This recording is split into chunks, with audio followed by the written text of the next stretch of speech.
Under Section 107 of the Copyright Act 1976, allowance is made for fair use for a purpose such as criticism, comment, news reporting, teaching, scholarship, and research. For uses of use permitted by copyright statute that might otherwise be infringing. Nonprofit, education, or personal use tips the balance in favor of fair use. Now let's start this dang show. You gonna have any fights this week? Oh man, we gotta have some fights.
From coaching in 1978 and transitioned to his equally successful second act. He makes a little basketball twist there and pivot. They had to hit, they had to be physical.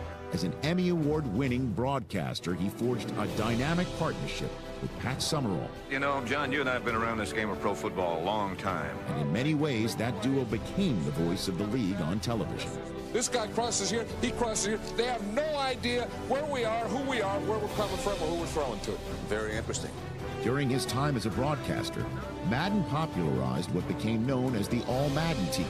This guy is a threat on any play, any time.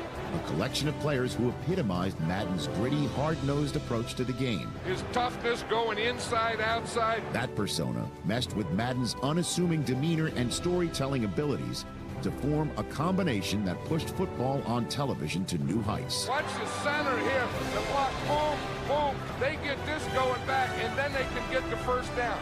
His name, of course, is familiar to two generations of football fans who never saw him prowl the Raiders sidelines. What the hell are you trying to do? Or perhaps broadcast a big NFC matchup for CBS. I don't know how the 49ers can be beat. Thanks in part to the blockbuster video game franchise, the name Madden is football. As the NFL grew from a fledgling new league to a cultural phenomenon, John Madden played a vital role. I was lucky enough to be carried off the field after we won Super Bowl 11.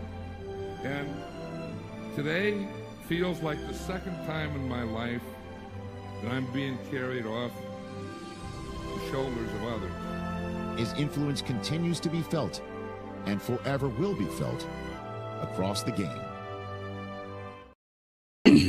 What is up? What is up? The myth and the legend. Where's the music? My mouse ain't freaking. There it is. All right, I got. Oh, there we go. It's only the start of the football season. We know what we're doing, right? Did we have a preseason? I don't know. Did we ever play? I don't know. We did. Not really. Podcasters don't get preseason. You just gotta be ready, like a Madden. Be on time. We already messed up. We already cuffing the team. Anyways, This is a special episode right before the season starts. That the NFL season is back this week. Real Football Asylum, are you ready? I'm always ready for real football and football that counts. For real football, man. It's coming back right now. Well, not right now, but tomorrow night. And yeah, we're going to talk about it. And we're going to talk about a lot of things. But Asylum, before we do all that, we're not going to do our normal thing, but we do our shameless plug. We'll do that later because we want to hook you on now. Up just a little bit. Season 3, baby. It's all different now. This is Return of the Jedi. Back to the Future 3. We're going back in time to the West. And other third. Not Godfather 3, though. Apparently that was a bad movie. So we're going to do not Beverly Hills 3, because apparently that was a bad movie, too. So hopefully, I don't know. I got nothing else. But Asylum, before we do all that, we're not going to do shameless plug, but we still do have, I'm assuming this is everyone's new favorite. That is the... I'm not assuming. It is everyone's new favorite. That is the CMN News. And Asylum, do you have that ready? The Asylum Burgundy got some news to break. Well, not break, but just kind of going through the news. Whatever. All right, let's get that going. Let's get this show going, like John Madden said in the beginning of the episode. Let's go, Asylum. Roll that right now. Here we go. Oh yeah. This is CMN, a cage match news update. Hello, this is Asylum Burgundy at the Al Davis News Desk for your Cage Match News Update. The big news this week was the trade of Micah Parsons from the Cowboys to the Packers for two number 1 picks. Cowboy fans couldn't understand why Jerry Jones couldn't just pay the man and rather ship off their only player that makes them legitimately mediocre. They traded Michael Parsons to the fucking Green Bay Packers, bro. Yes. The team we can't even beat. Turn that camera off of me right now. You already did the shit without talking. I just want them to see how you acting today. Jerry don't want to win. He don't want to fucking win, bro. All of the NFL has been praising Jerry Jones since this will be the first time in 30 years that we don't hear a Cowboy fan yell, "This is our year." Speaking of thankful fans, a Packer fan thanked one Kay Adams for her influence on helping with the trade. In fact, he got a tattoo of her in dedication. So this Nico Cuevas, Nico Says Things, said if Kay Adams helps get Micah Parsons to the Green Bay Packers, I'm getting a Kay Adams tattoo. I don't write the rules. To which, of course, I'm taking the fact that I wanted this to happen, said I was fan GMing this to happen, and the trade actually happened was crazy. But I did not think this would happen. And I do believe this is real, Matthew. I believe Nico. It's real. And what does that say on the bottom? It says Kay did it. Nico. I don't know what to say. You know what? Nico's always going to remember. He's going to tell his grandkids someday. I'm surrounded by men who don't commit to anything. This is the most commitment I've seen out of a man in my purview in a long time. And they thought us Raider fans were crazy when we said she was. The devil? Everything is the devil to you, mama! She likes me back. And she showed me her boobies, and I like them too. We just need to make sure Spitek and the Raiders pay this man before Kay Adams gets her seductive eyes and voice into his head. And finally, NFL football is back, so all I want to hear now is...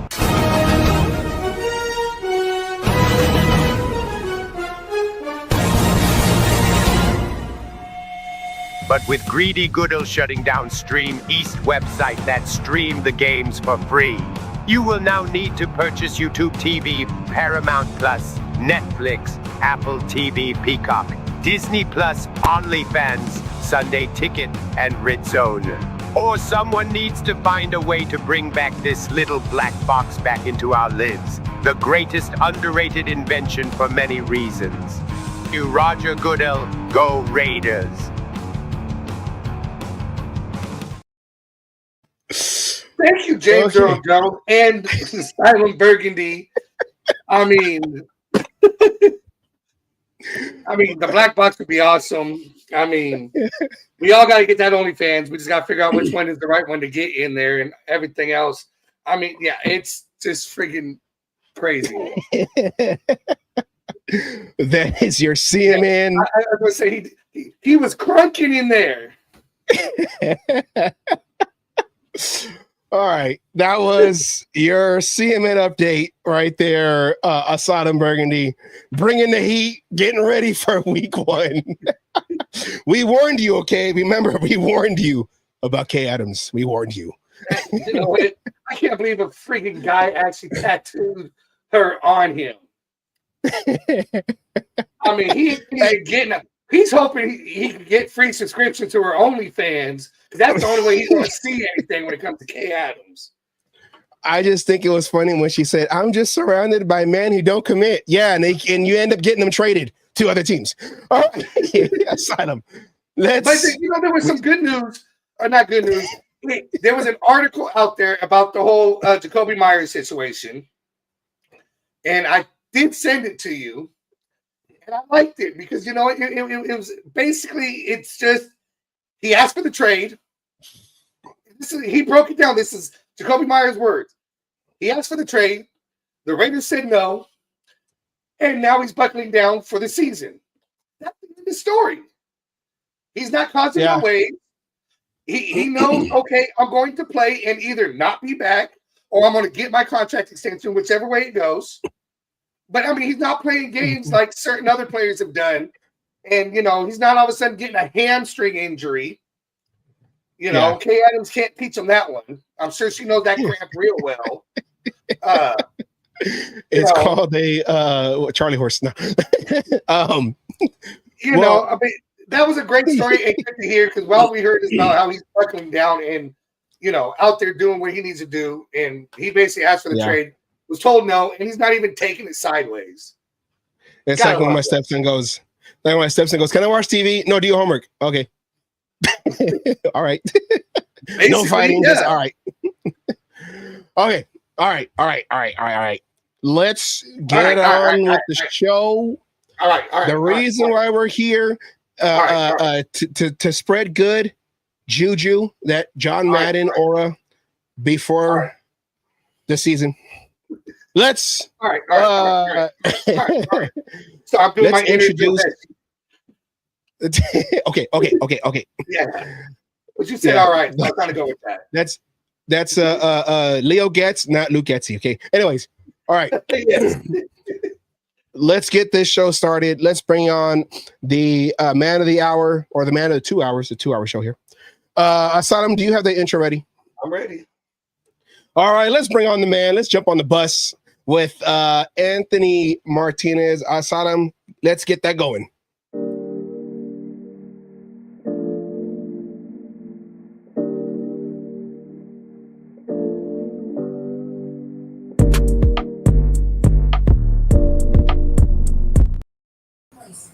What is up? Let me get the Powerball. I'm buying that bus.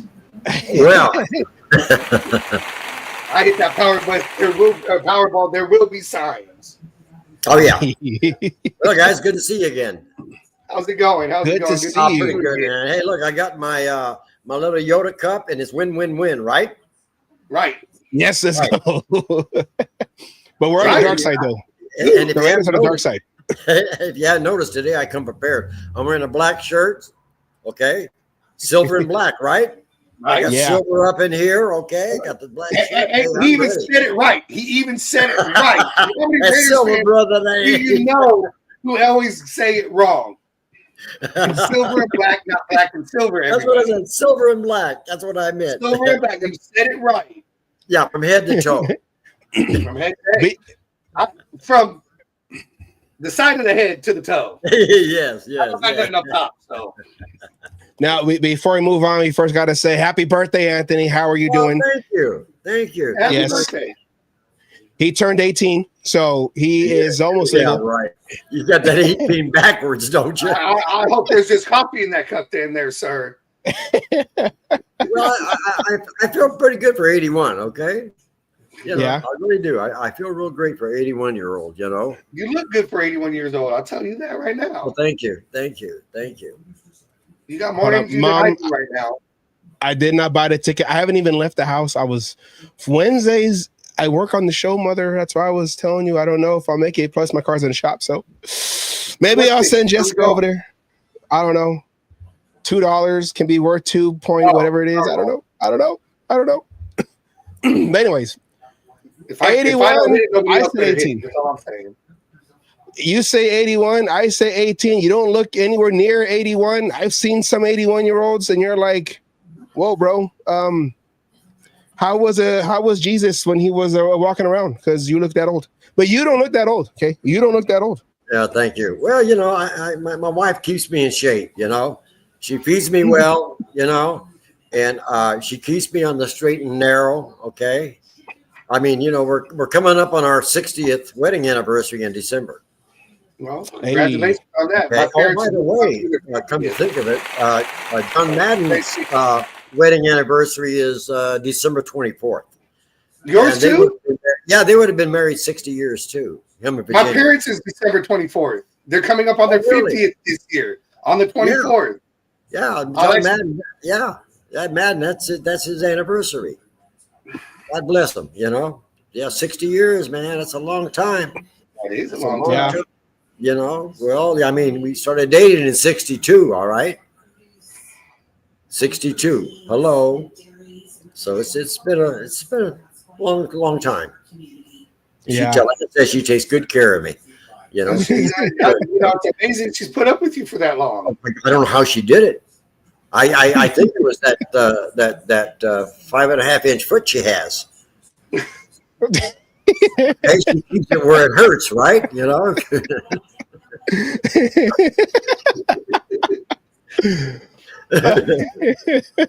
I didn't know where we were going.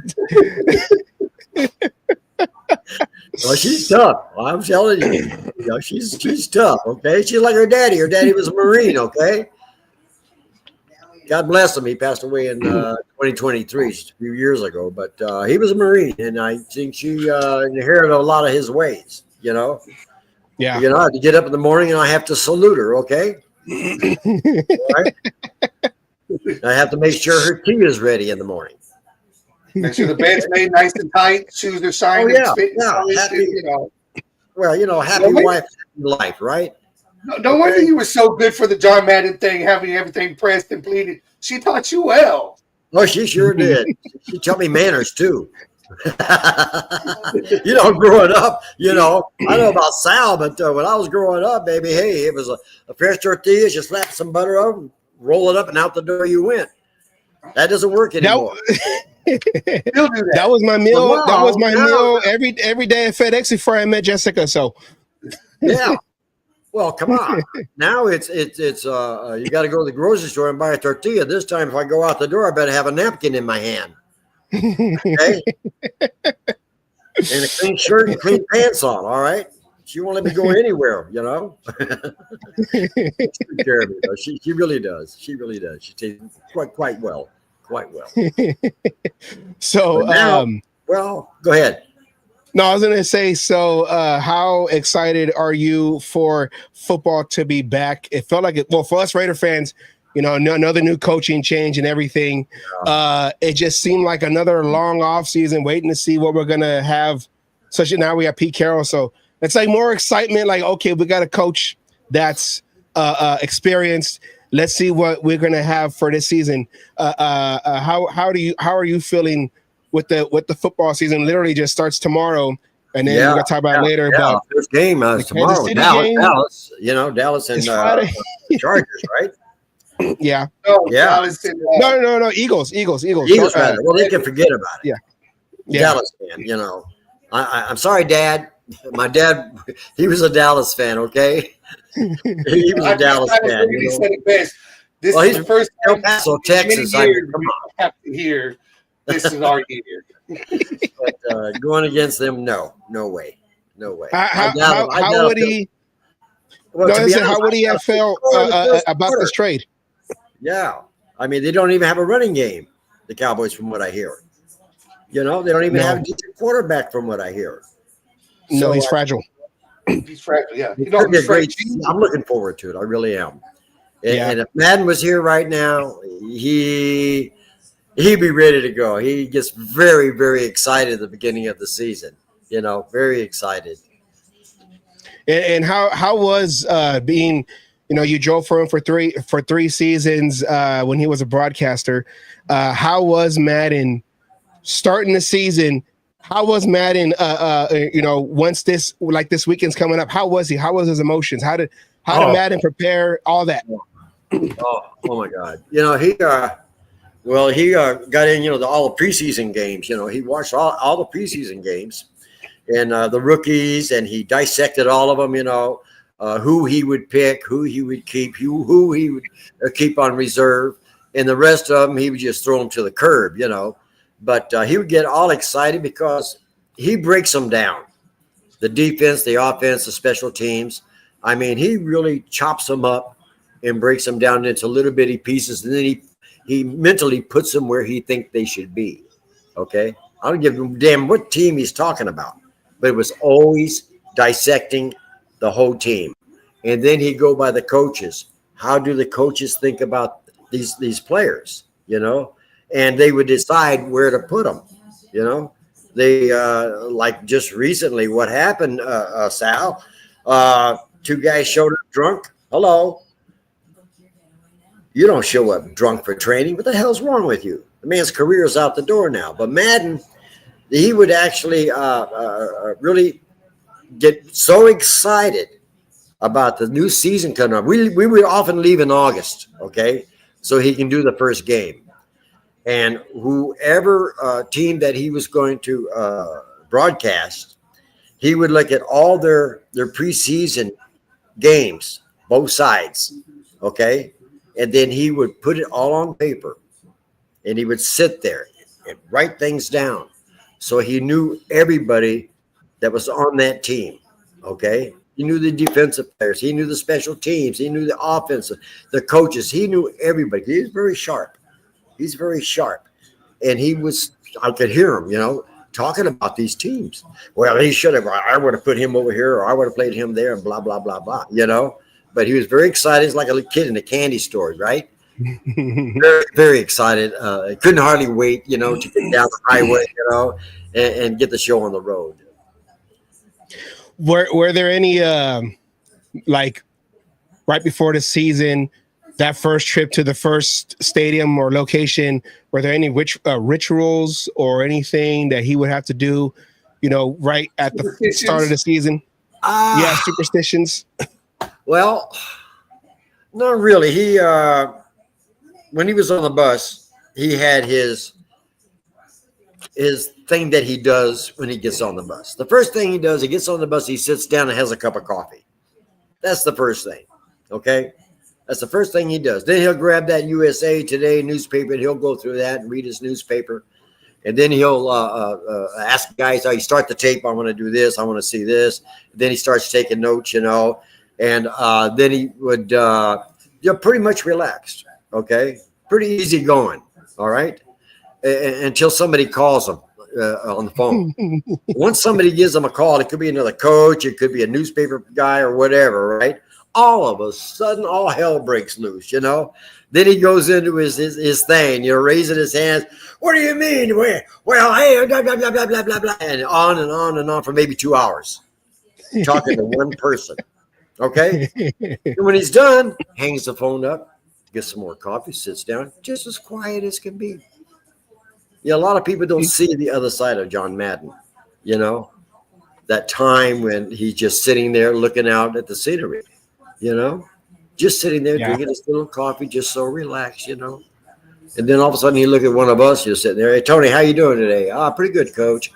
Are you going to be driving pretty soon? Oh, yeah, as soon as Jerry, we'll get down the road here. We're going to stop, blah, blah, blah, blah. He said, okay, that's good. That's good. And then we would continue on. And then Michael Frank, who's his assistant, sometimes they would go over where Madden was staying. You have to remember now, Madden never stayed in a hotel above the 3rd floor. Never. That was it. 3rd floor. Too high for him. Okay. He was claustrophobic. Believe it or not. Even in that bus. But, we had giant windows and everything is open. And he never wore tight clothes. Always everything was loose on him. Okay, everything was loose on it because he was comfortable. And I told you that the bus was only 54 degrees in there. Okay. Yeah. Right? We weren't comfortable, but he was, you know. And as long as he's comfortable, we took good care of Matt. Whatever he needed, we made sure that he had it. And Michael Frank, if he talks to Mike says tells Mike to do something, we did it. You know, we did it because Madden was a very generous man, very easygoing. But there's another side of him too. Okay, and we don't want to go to the other side. All right. We want to know everything about Madden, both sides. Yeah, there's a coach. There's a coach still in his heart. Okay. All right. It always seems like there was. I just want to say, it seems like by what you were saying, he was able to turn John Madden on and off. It was just he could. He could turn it on and off. Beat him, and then like you said, just turn it off, and then just be able to sit there and relax, let it go away. That's the way he was. Like, not many things bothered John Madden. Well, it's like the time we served him decaf coffee. Oh my God, I thought the world was going to come to an end. What the hell is this? I mean, he went off. Okay, we tried to get him decaf, he wasn't going for it. Remember, I told you I had to go to the damn gas station over there, truck stop, run out there with the damn thing, empty it out, get a fresh pot of coffee. And once I got his coffee to him and a bagel with peanut butter on it, he was fine. It's like like a kid with a pacifier. All of a sudden, he relaxed, he settled down, drank his coffee, ate his bagel, and that was the end of that. Just one lesson we learned. Never try to it's happening. Decaf coffee. Because Matt, he's a man's man. It's as simple as that. Okay. Yeah. He was a man's man, you know, and I respect that. I respect everything he said. I listened to him. I learned a lot from him by just sitting there listening, you know. But, you know, all those trips that we made together, I think one that I really remember the best when we was just me and Madden and Michael Frank, he was there, but he was outside the bus. So me and Madden were sitting inside the bus. We were sitting in there, and all of a sudden we started talking. We weren't talking about football. We were talking about family. My wife, my kids, his kids. He had no grandchildren yet, you know, about his sons, okay? We talked about our wives and blah, blah, blah. You know, how long we've been. That's how I found out he got married on December 24th. Because we've been married the same length of time. We talked about golf. I said, yeah, coach, I play. Yeah, well, what's your handicap? I said, well, I'm 18. Oh, wow, I'm 18 too. You see what I'm saying? He might have been a 10 or 11 or a 12, but he told me he was an 18 too. So I feel like I'm right there at the same level with him. He never tried to one-up you. No, never one up on you. No, never. Never. Not unless you give him decaf coffee. But other than that, he's right there at your level all the time. Because Madden had a very high IQ. Okay? Yeah. He did. He had a very high IQ. But he would come right on down with us other folks, and we would just discuss things. We'd discuss food. Okay? We would talk about burritos. Oh, my God. He loved burritos. I said, Coach, where do you get your burritos? We go over here to Hayward. You know where that's at? On D Street? Sal's that D or E Street in Hayward? C Street. C Street. I would take my family, and I told him, oh, yeah, I took my family in there. We were going to get them big old giant burritos. He says, really? He says, I take my kids there too. The same place. So it was making me feel comfortable and relaxed and at home with him. Okay? But just me and him talking back and forth, you know, my school and how did you do? How did you meet your wife? You know, and this and that. You know, we took about an hour just communicating with one another. It's just like I'm talking to you guys right now. He was down to earth, you know, very relaxed. He didn't try to. Never got to it. I mean, he never let the fame get to him, or just to him, it was just an everyday thing. It was never like thing. Exactly. It wasn't, I'm in the professional levels. I'm the best, you know, kind of a thing. To him, it was just like coaching high school football, and he's just there talking to. No, that was out the door. That was out the door. You know, you know, some players or some actors and actresses, you know, or television personalities, you know, you go up to talk to them, they look at you like you're a piece of shit, you know? Yeah. Yeah. But Madden, no, he didn't have that air about him. He was just simply dying. He didn't care if you didn't know about football. Okay, he didn't care about that. He looked inside of you, see what type of person you were. Okay, and how you communicate, how you talk to him, and how he talks back to you, and you carry on a civil conversation. Okay, and it was very enjoyable, and I'll always remember that. I'll always remember that day we sat there and ate barbecue chicken, and salad and fruit, because he loved his fruit. Okay, and make sure he has his fruit bowl there, and whatever he needed. We always catered to him, and in return, he had a lot of respect for us too. Okay, because driving for John Madden and driving that $1 million bus never crossed my mind. It never crossed my mind, because I'm a professional. Okay, I know what I'm doing. I've been doing this for good gobs of years. I've had proper training. Okay, and we would only drive for 6 or 7 hours at a time. So we never had the opportunity or the time to get fatigued. We didn't allow that. Okay, if you were tired, you just pull over and let the other guy drive. Take a nice long nap. But Madden was very comfortable for all of his drivers, and he was always very generous to make sure we had food. That's the main thing. Make sure you were comfortable. Make sure you had food. Okay, to see that you're happy and you are comfortable. And I was always comfortable around John Madden. Okay, it was quite an experience. Raider Puppet in the chats wanted to know how high could John Madden, I guess, pump his fist or jump when he got excited on the sideline. We all saw him jump like 1 foot off the air. Maybe a foot. I mean, apparently he didn't want to jump that high, because if he gets to well, he's a big man. Okay, he's a pretty big guy. And Jackie, she stood next to John Madden. And when she stood behind him, you couldn't see her. So where the hell's my wife? Oh, man's got 4 legs. She must be back there somewhere. But she stood along next to him, and he's as wide as a damn door. He's a pretty big man. It's like his son Joe, same thing. And Mike, they're all big guys. The big, wide up top. Big guys. You stand next to them, because a lot of people that out there watch the games on television. And you're looking down onto the field. They look like ants down there running around. Yeah. And to actually get down there and you stand next to one of those guys that's 6'3", 6'4", 6'5", 250 pounds. Some of them are 300 pounds, okay? You stand next to one of those guys, it's like standing next to a giant sequoia tree, I mean, they're gigantic guys, But the funny thing about them, though, some are just as sweet as can be. They're so gentle, so kind and just, sir, pleased to meet you. Yeah, they are. They're just so nice. Like Tyrell Owens came on the bus down at the 49er training camp one day. Tyrell, when he first started playing with the 49ers, he gets on the bus. He's looking around. I'm sitting over there, and Willie Yarbrough, he's inviting him in. And he comes in, and I stand up, and he says, "Oh, pleased to meet you, sir." Wow, this kid's got a little class about him, We shook hands, and he went to the bus and looked at it, and he says, "Oh man, this is pretty cool." Then out the door he went, just as nice as can be, And a lot of the players that ever came on the bus were the same way.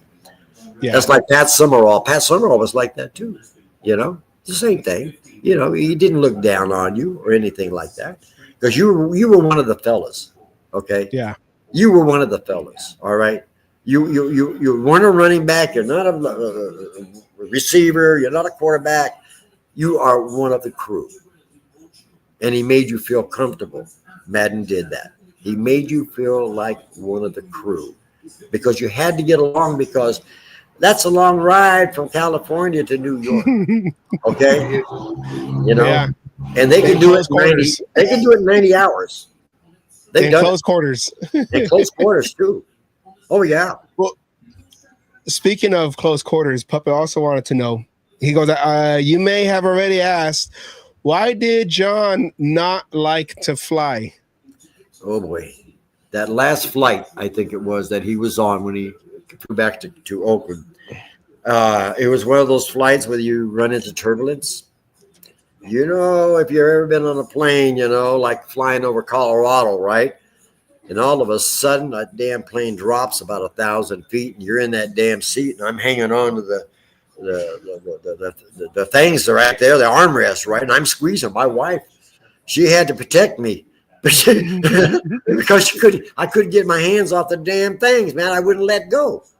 That plane dropped about 1,000 feet, you know. And after that flight, he said, "Never again." He said, "Never again." And that's when he got out and kissed the damn ground when he got off the plane. You know, I just never scare anybody. You know, I mean, come on. I don't know what you guys might have a phobia of, you know, but we all have them, you know. But Madden just happens to have that enclosed. He can't be enclosed. Yeah. Okay? A phobia. Yeah. You know, that's why the third floor is the highest he'll go. And the reason the bus is because all the windows, he can see out the windows. And keeping the bus cold at 54 degrees in January, August, it didn't matter. Okay? It didn't matter. I told you we had to wear sweaters in August. Yeah. 110 degrees outside, and we're wearing damn sweaters going across the Mojave Desert. 54 degrees. Oh, my God. Oh, boy. But he would get up and walk to the back room back there, his room, you know. He would grab something back there, come back, you know, sit down, and he had his little seat right there. That was his seat, okay? Nobody sat in it because everything was right there at his disposal, okay? If he wanted to stop, yeah. Hey, let's try that place over there. The last time we were here, I heard they had pretty good food. I said, "Okay, Coach, we'll pull in there." Sure enough, we pull in. Everybody comes out to greet us, you know. Go in, have your dinner, you know, and eat. Go ahead and pays for everybody, you know. He used to do that Outback commercials. How often did you guys stop at Outback? I never did. I stopped there. I went to Outback one time, and I haven't been back, okay? But I don't think you never know. I'm sure I don't know if they did or not because I was driving for VTA when Willie and Joe took over. So we never did stop it out back on the highway. It was a small diner. Okay, normally. Best. Yeah, there's a bus there. Yeah, the Outback bus right there. The Outback bus there. Yeah, there's the other one there. This was the one on the left there. He's standing behind. That's the second bus. Yeah, that's the second bus he got. And the one on the right was the newer one. This was in 1990, 95 or 96, I believe. Yeah, that was the newer one, the different color. Yeah, I never had a chance. I never drove any of those. Yeah. You know, because I was already done. You know, I was more worried about my career with the VTA, you know, but they did call me a couple of times. Sandy Montag called me twice at home, asked me if I could drive to South Carolina, you know. So I went to my VTA supervisors and tried to get the 3 days off. They weren't going for it, you know. I said, well, okay, that's all right. Well, okay. I just let it go about my business. Puppet right here wants to know, the Puppet's asking all the questions. We're just sitting back. Did John like music? And if yes, what did he listen to? Oh, hang on a minute. Madden had his favorite group.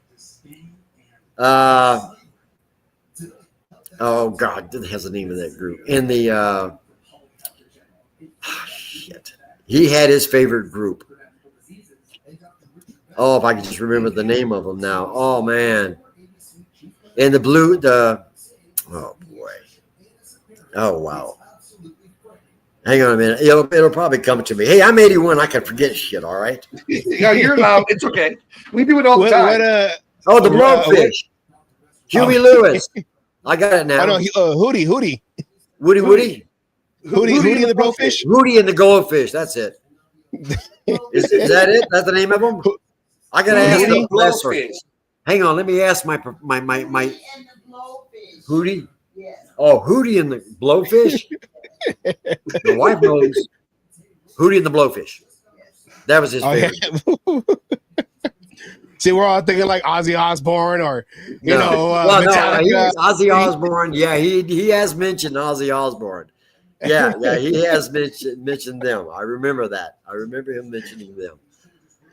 But, so would he play that in between watching film, or would he have the film muted and play the music as he's watching film and taking notes? Or no, never. Yeah, distractions is what he didn't want. Yeah, because he is so focused on what's going on in that game.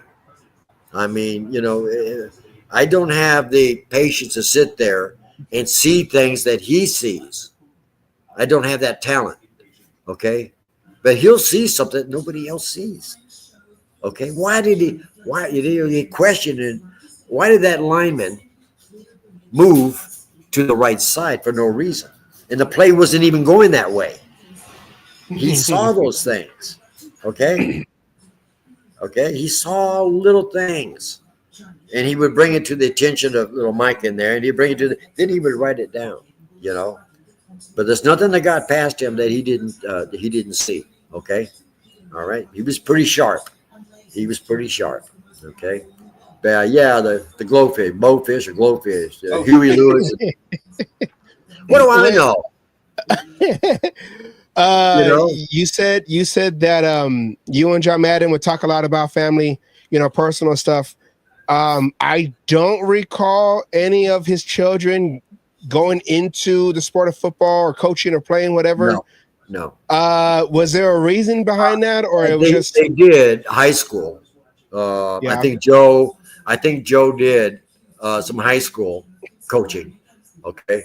But Joe, I think, was into video commercials or something like that. All right.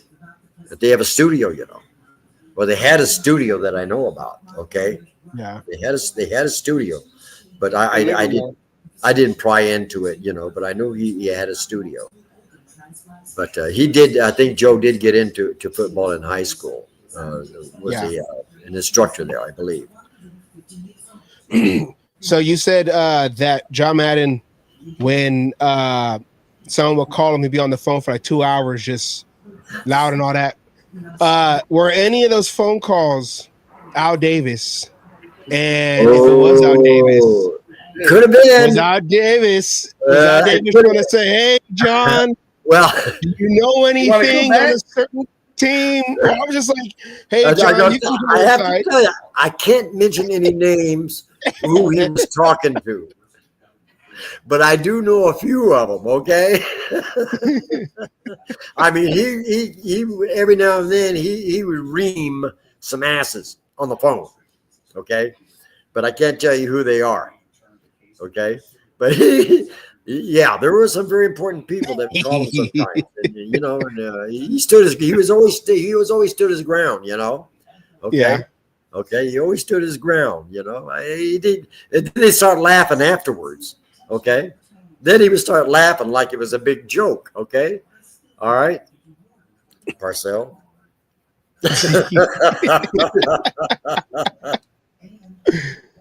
Oh, boy. Yeah. I mean, you couldn't help it but to listen to these guys go back and forth, And their conversations was basically about other coaches. Okay. All right. Then he's a sports commentator, so now he's digging for stuff. Okay. Mm-hmm. He's digging for things now that he could put into his show, because if he's going to go to a certain city, okay, and he's got to get all his material together. Every now and then he'll pick a little something up and bring it with him. When the opportunity arises, he'll bring it out and put it on the air. Okay, but it's all in fun though. Okay, it wasn't not insults or anything like that, but it's something that was funny that happened, and he would just let it out. Okay, nothing got by him at all, not at all. I know I asked you this question on the phone, but just so everyone, have you ever drove Madden to any Super Bowls while you was driving for him? No, I never made it that far. I remember helping him drive. He was on his way to New Orleans. Okay, Superdome there in New Orleans. He was on his way there to do the Super Bowl, and that's the time I went to El Paso and couldn't get out. Right, I went to Juarez to have breakfast and couldn't get my ass back across the border because I had no idea. Across the border, yeah, I remember that story. Yeah.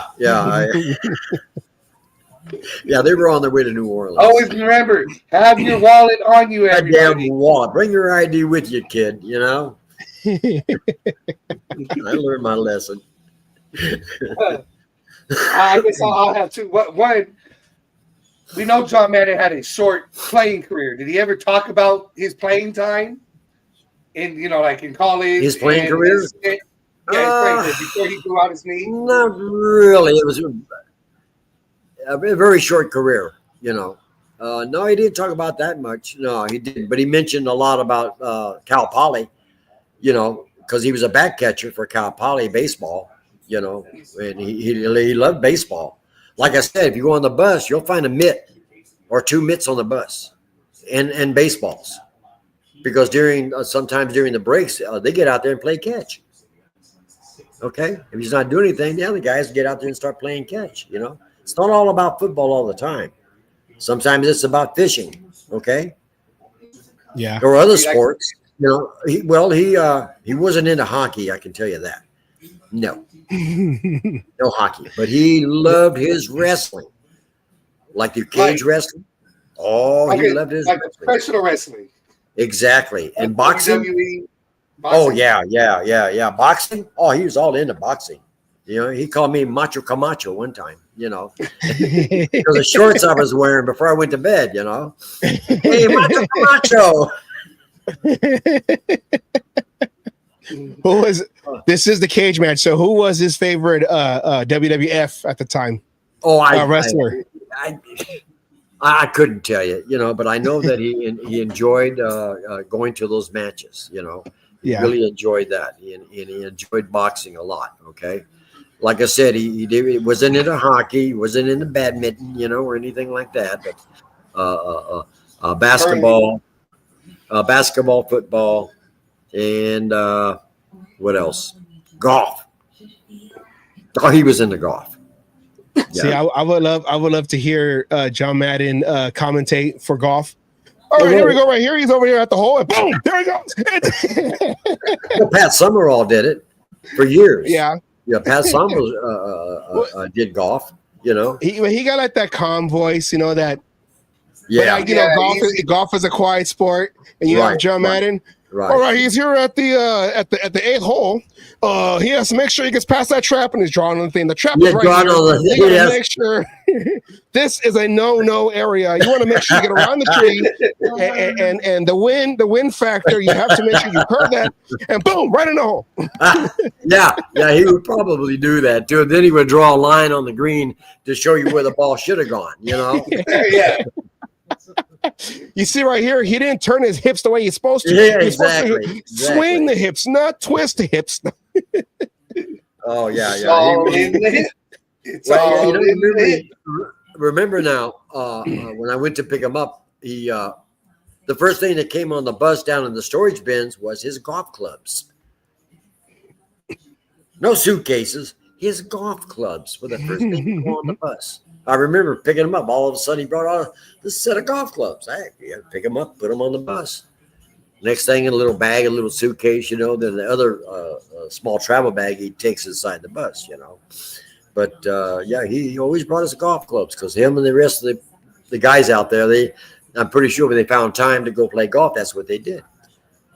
Wherever he went, as long as the weather was nice, But he loved his golf, though. Raider has yet another question here.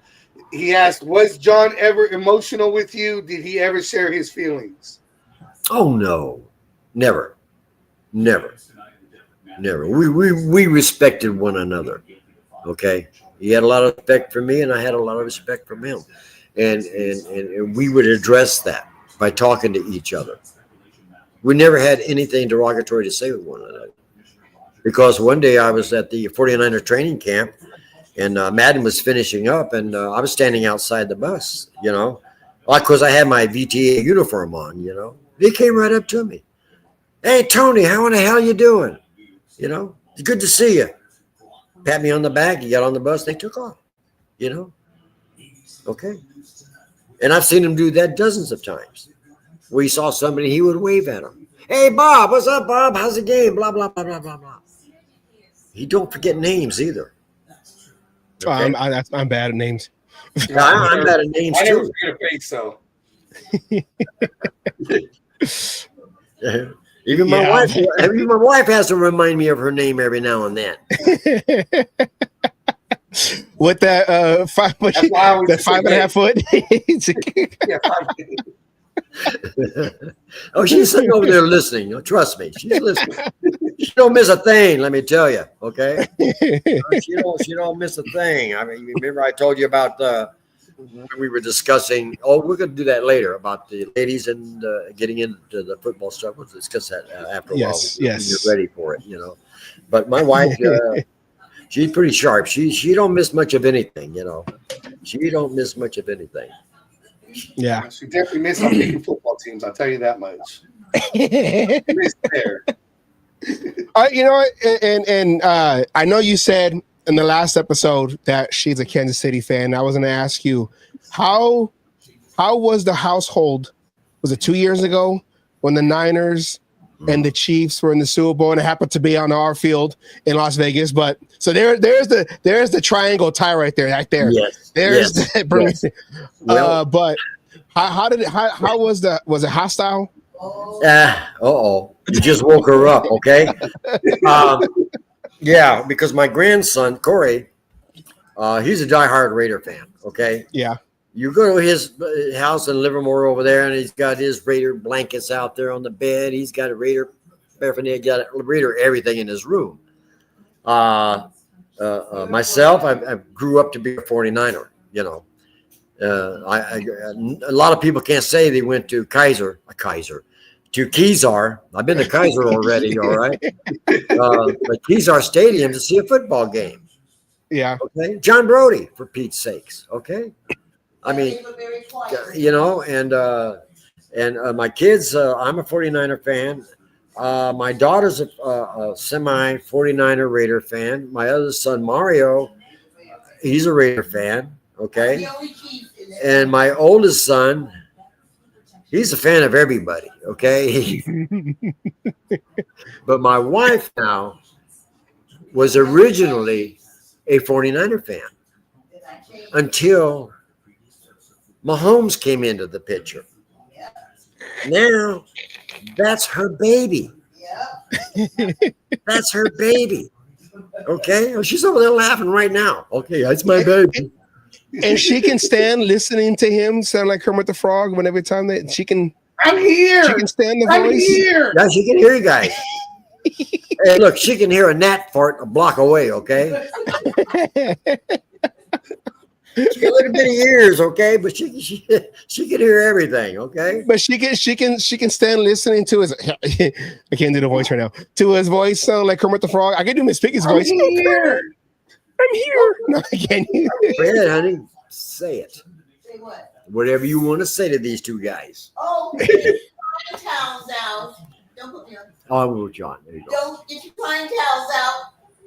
And you're gonna lose. So you're gonna stack your towels next to the couch. Oh. And then You said get your crying towel out. She told her daddy the same thing. And I won. You know, before he passed, she made him a true believer in the Kansas City Chiefs. All of a sudden, he changed over and was watching them too. And he became a Chief. And he came back to her and said, "My daughter sure is smart." Now, you know, I didn't believe her at first, but she sure is smart. I said, "Yeah, Daddy, she's pretty sharp." And then she mentioned to me that Terry Bradshaw, wife, is a Kansas City Chief fan. And her husband played for And he played for the Pittsburgh Steelers, but yet she's a Kansas City and Chief he fan. complained about that. And yeah, she said he complained about it. You complained about my wife. Well, I mean, that was during the Len Dawson, you know, Dawson, yeah, way back fighting when. with Ben Davidson. So that was during that golden era. But Mahomes, though, I can listen to Len Dawson to Len Dawson when he was doing Inside the NFL. He was the host. All right, we're gonna watch some the Chiefs on the Raiders. He was all those guys. Yeah, but I can't imagine listening to him. Okay, guys, we're gonna watch the Raiders and the Chiefs play some football. I can't do it. I can't do it.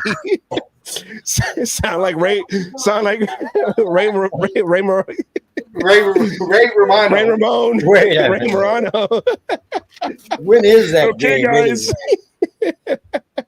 The Raiders and the Chiefs. That's right here, I believe. They're playing right here. Yeah, October. They're playing the Patriots, right? Oh, the Raiders, yes. But they play the Raiders and the Chiefs, October 19th. Yeah, October 19th. And then we don't know when the final game is, but as we said on the show, I made it clear. That final game, the Chiefs are getting spanked. Oh, it's right there in front of me. Okay. All right, I'm looking Kermit's now. going to be bent over. October 19th, right? Week number 7. Get a whooping. Yeah. Like he's never had before. Don't let her hear. Did you hear that, honey? October 19th, your Chiefs are going to get a whipping by the Raiders. I very much doubt it. Puppet asked, "Is your wife a good cook?" And he goes, "You can tell the truth. Excellent. We won't say anything." Oh yeah, excellent cook. Excellent cook. Yeah, she's a damn good cook. Yeah. But she's got a temper too. Okay. Come with the spikes. Hey, Sal, I told you earlier last season when Mahomes got hit, in the backfield, they took him down. He's laying on the ground. She got so upset. I've never heard her talk like that before. When they hit him and he went down, she used language I've never heard before. And then she told me, I'm going to go out there and kick his ass for hitting my baby. But there were words she used that weren't in the Webster dictionary. I don't think they're in any dictionary. I can't describe it because it came out so bad. It's so nasty. She was so upset, I mean, my wife was never really into football until the last 3 or 4 years. Yeah. Just the other day, I asked. We were talking in here, me and my sons, and I said, "Well, wait a minute. They're gonna be cutting all these players. Let me think about how many do they need end of the pre season." And I thought for a minute. I thought it was 55 or 56, or 84. Whatever the hell it was. And my wife comes up, says, "No, honey. It's 53 on the roster and 17 on the practice squad." And I just sat there. I looked at her. I said, "Where the hell did you learn that?" She told me, "Because I pay attention." I pay attention. You were around on October 19th because we're going to rewind this film and bring you on that following Wednesday so she can come on and we can turn around and talk about that game. Well, we'll have to put her on the show then. No, that's fine. That's what I'm saying. Okay. After October 19th. All right. Wednesday after October 19th. Well, I'll put her on because she'll be wearing her Kansas City jersey, her Kansas City scarf, her little red tam. I was going to say about the spanking Kermit got. Yeah, and a loaded right hook. I was going to say you've been around two people. You've been around two people that paid attention to football, and you're still asking questions. Yeah. Hold on, wait a minute. How did you know that? I paid attention. Well, I tell you how she got started. She didn't understand a lot of the rules. And I was explaining to her. I said, "Honey, I'm going to teach you what all these little signals are." I said, "Honey, what is that?" That's holding. What about this? Face mask. She got it. Face mask. Okay. And I did this one day. She says, oh, that's roughing the passer. And then I did like this. She says, illegal man downfield. Then she puts her hands on her hips, like she does me sometimes. Okay? Offsides. You're offside. You're offsides. You're offsides. You know, illegal procedure. She threw her arms like that. I said, what does this mean, honey? I'm tired. She said, touchdown. I mean, she learned. She's just laughing. She learned a lot of these little signals, you know, and she really got into it. So now she knows, okay, when she's watching the game. If they throw that yellow flag out there, she knows that it's a penalty. Okay. All I know is that I win all the time. And she says, all I know is I win all the time. Well, you guys didn't win Super Bowl last year, did they? Remember the llast game? I think Kermit spent a lot of time on his back. Well, see, she still remembers. They only lost by 1 point. Yeah, that's it. Right? Is that right? Against the Eagles? They lost by 1 point. 1 No, point. they lost by more than 1 point.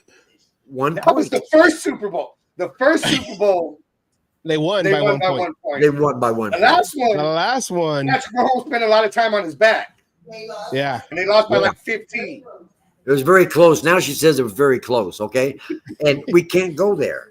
No, you can't. I'm not going to go there with her. Nobody ever calls. We never call her on that, okay? Because she's going to ask for an instant replay, okay? Challenge. You're challenging. Or she just threw the red flag out here, you know? Puppet asked, who is your wife's favorite bus driver? Pardon? Puppet asked, who is your wife's favorite bus driver? Well, we all know who that is. Anthony J. Martinez. Anthony J. Martinez. I love him. Oh. Puppet also asked, did John Madden ever tell jokes? No. Never. What about Madden? Never. Never told a joke. No. Okay. No. To him, it was, how could you say it? Distasteful. Okay. To tell jokes, you know. There are jokes out there that you can tell, like Rodney Dangerfield tells jokes, you know. Yeah. And people like that, they can get away with it, you know. They don't mean any harm. But he never.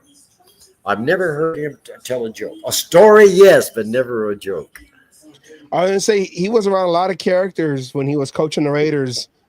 The stories of Stabler and Ted Hendricks and you know, those guys just they worked hard. We know they worked hard, but they also did their thing. Hendricks with the margaritas and riding the horse onto the practice field and all that. But Wearing a pumpkin helmet. Pumpkin helmet, yeah. With all of that going on. It was Diano and then the stripper running on the practice field. Yeah. I'm sorry, not the stripper, but the non-clothed lady that was. Yeah. Well, to keep the players happy, anything goes, okay? You have to keep your players happy, all right? Yeah. I was good at that because, I mean, there's plenty of books out there that writers have written about that time, that era, and when they talk about training camp, how, you know, the players it's supposed to be in bed, but they would break curfew, and you know John Madden knew about it. Apparently, there's even one story where apparently he busted. They're not sure who it was. They think it was Freddie Blitnikoff because he put a lamp in his bed and everything, and John Madden walked into the room and flipped on the light, and then the bed lit up, and then the story was he just shook his head, turned the light off, and walked out. Yeah, I heard about that one. Yeah, he did. He talked about those things a few times, you know, to other people while he was on the phone. But you know, I sit back and I just, you know, try to not, you know, get too nosy, you know. But you know what? One of my favorite players, Ray Guy. Yeah. Okay. Ray Guy. Dr. Hangtime. Ray Guy should have received an Academy Award.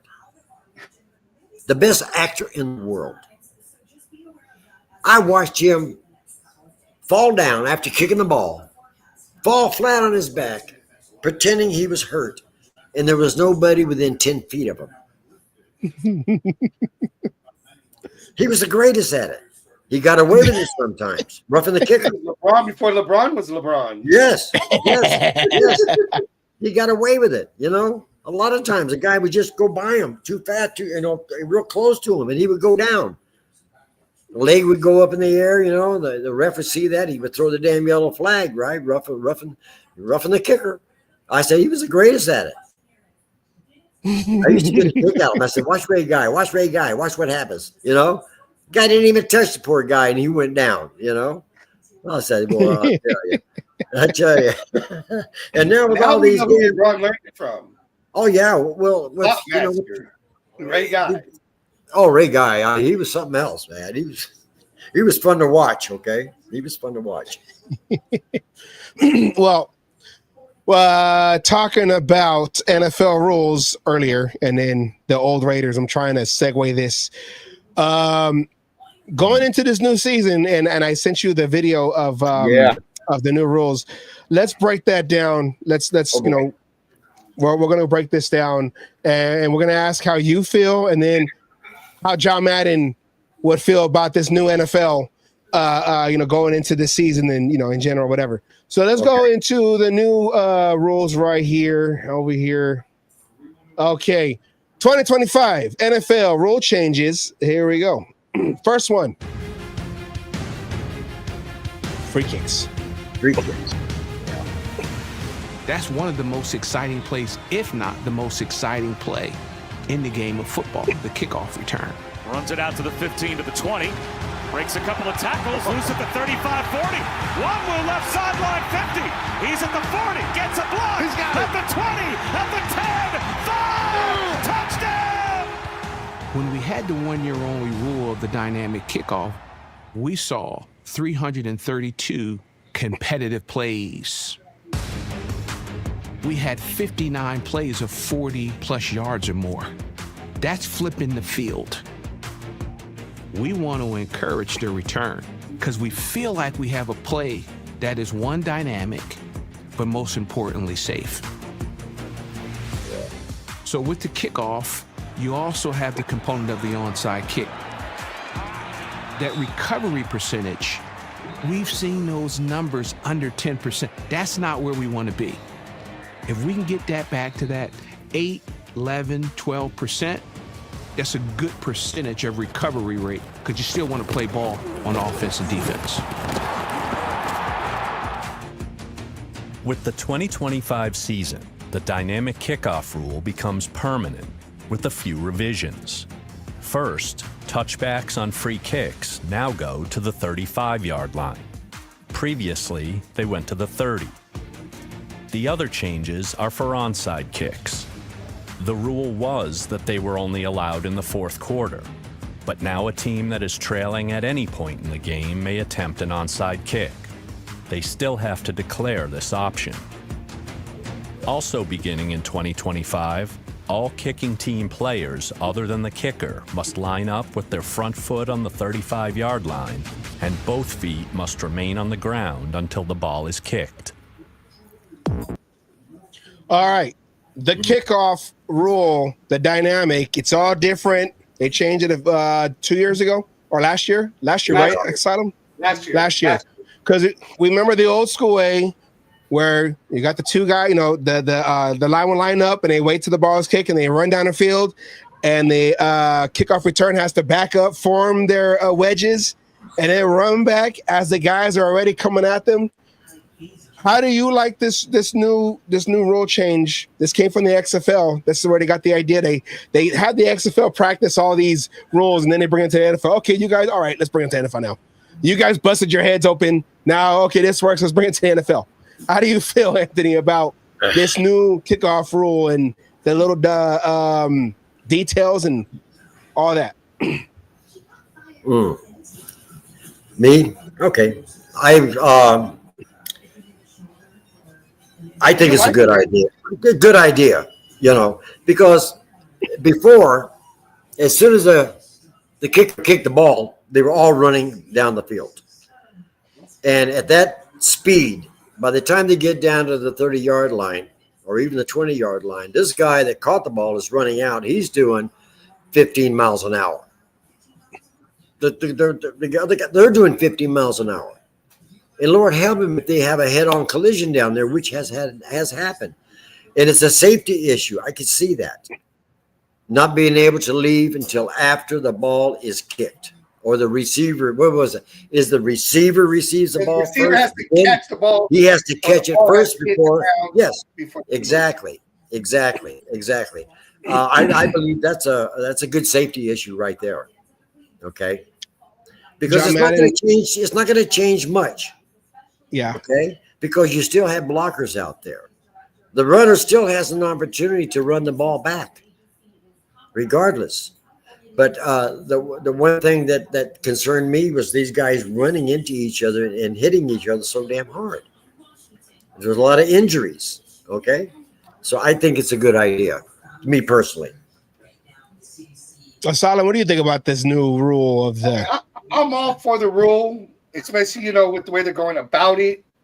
From the XFL and everything, because for the longest time, the kickoff didn't matter. You get a big leg kicker, punt it out the back of the end zone, and and go. I mean, it's what it was, or kick it to the forcing the down.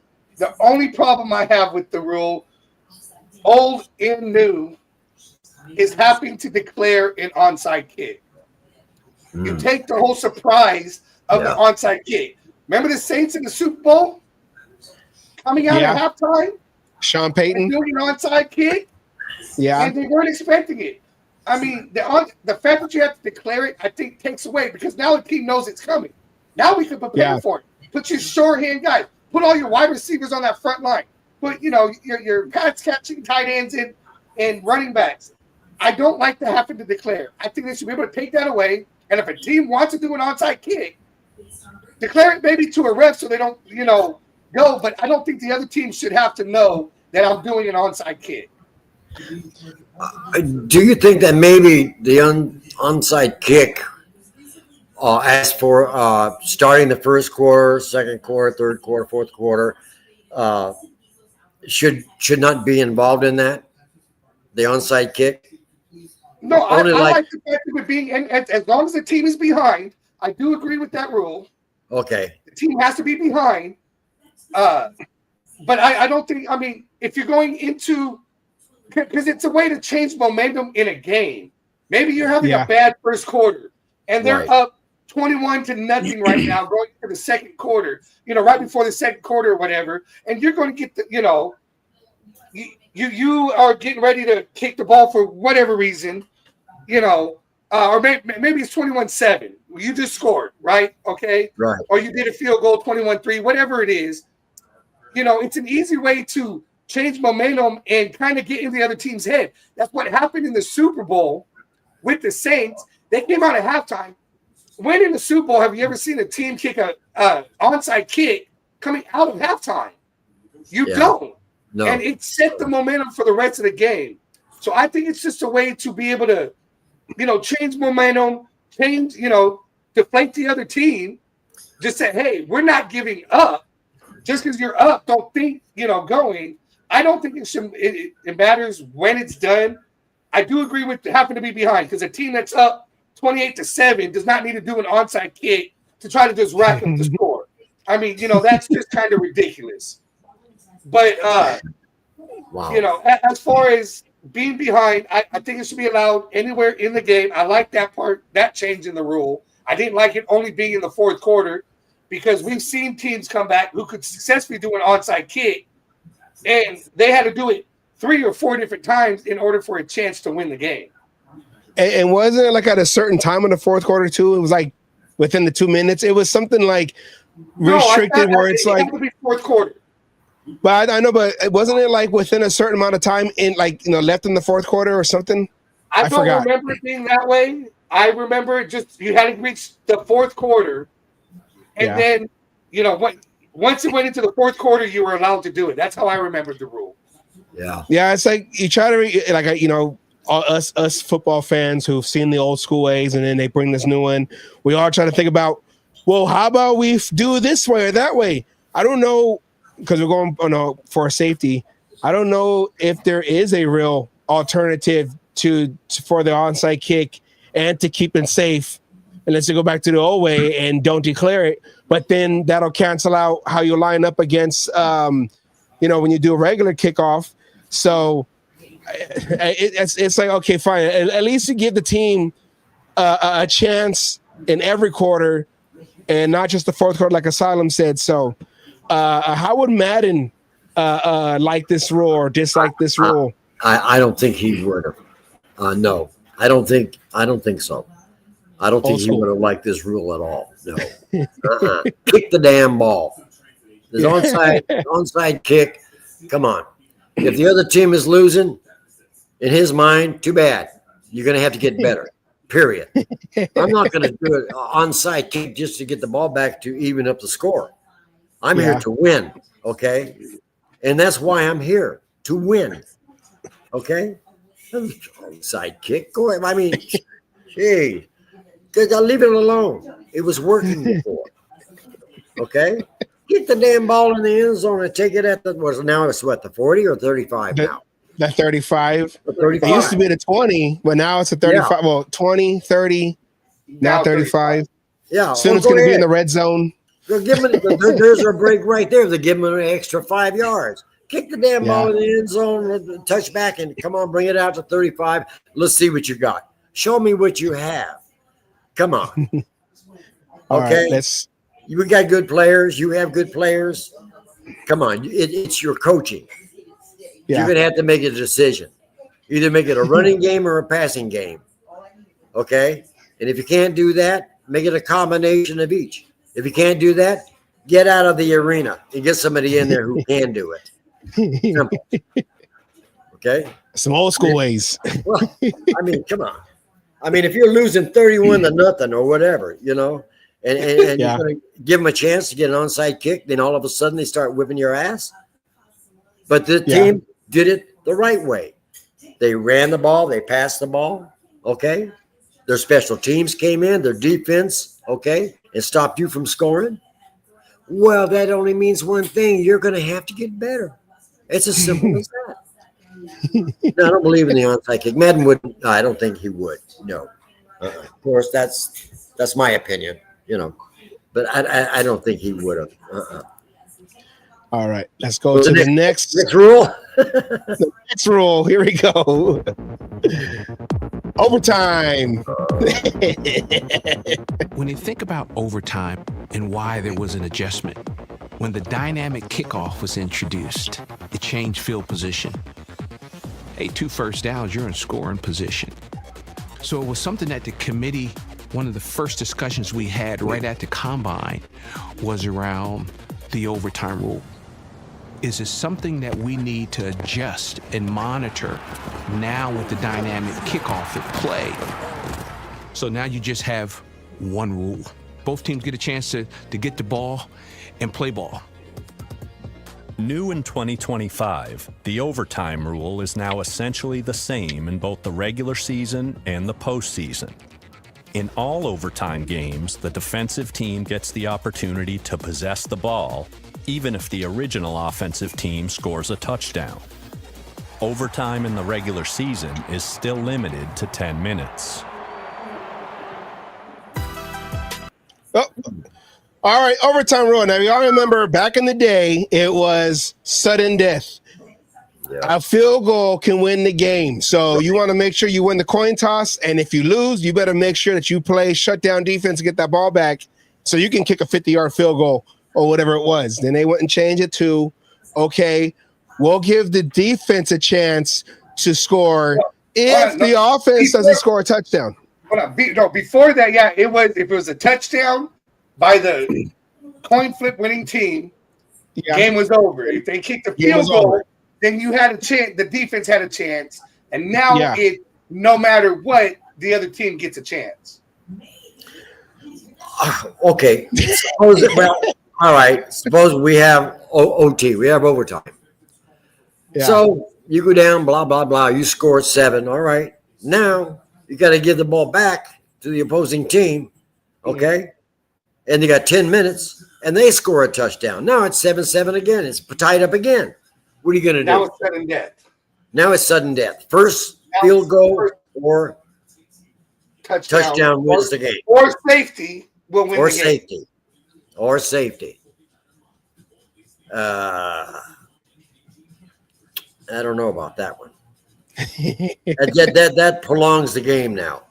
Those people have been sitting in those stands for 3.5 hours, 4 hours. And then that also your players are more susceptible to getting injured. Injury. They're tired. They're worn out. Bullets. Yeah.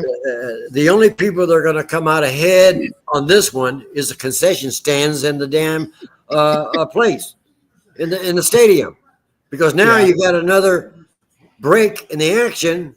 And what are they going to do? They're going to go get a beer. They're going to get a hot dog and some peanuts, and it'll cost them another $100. Okay.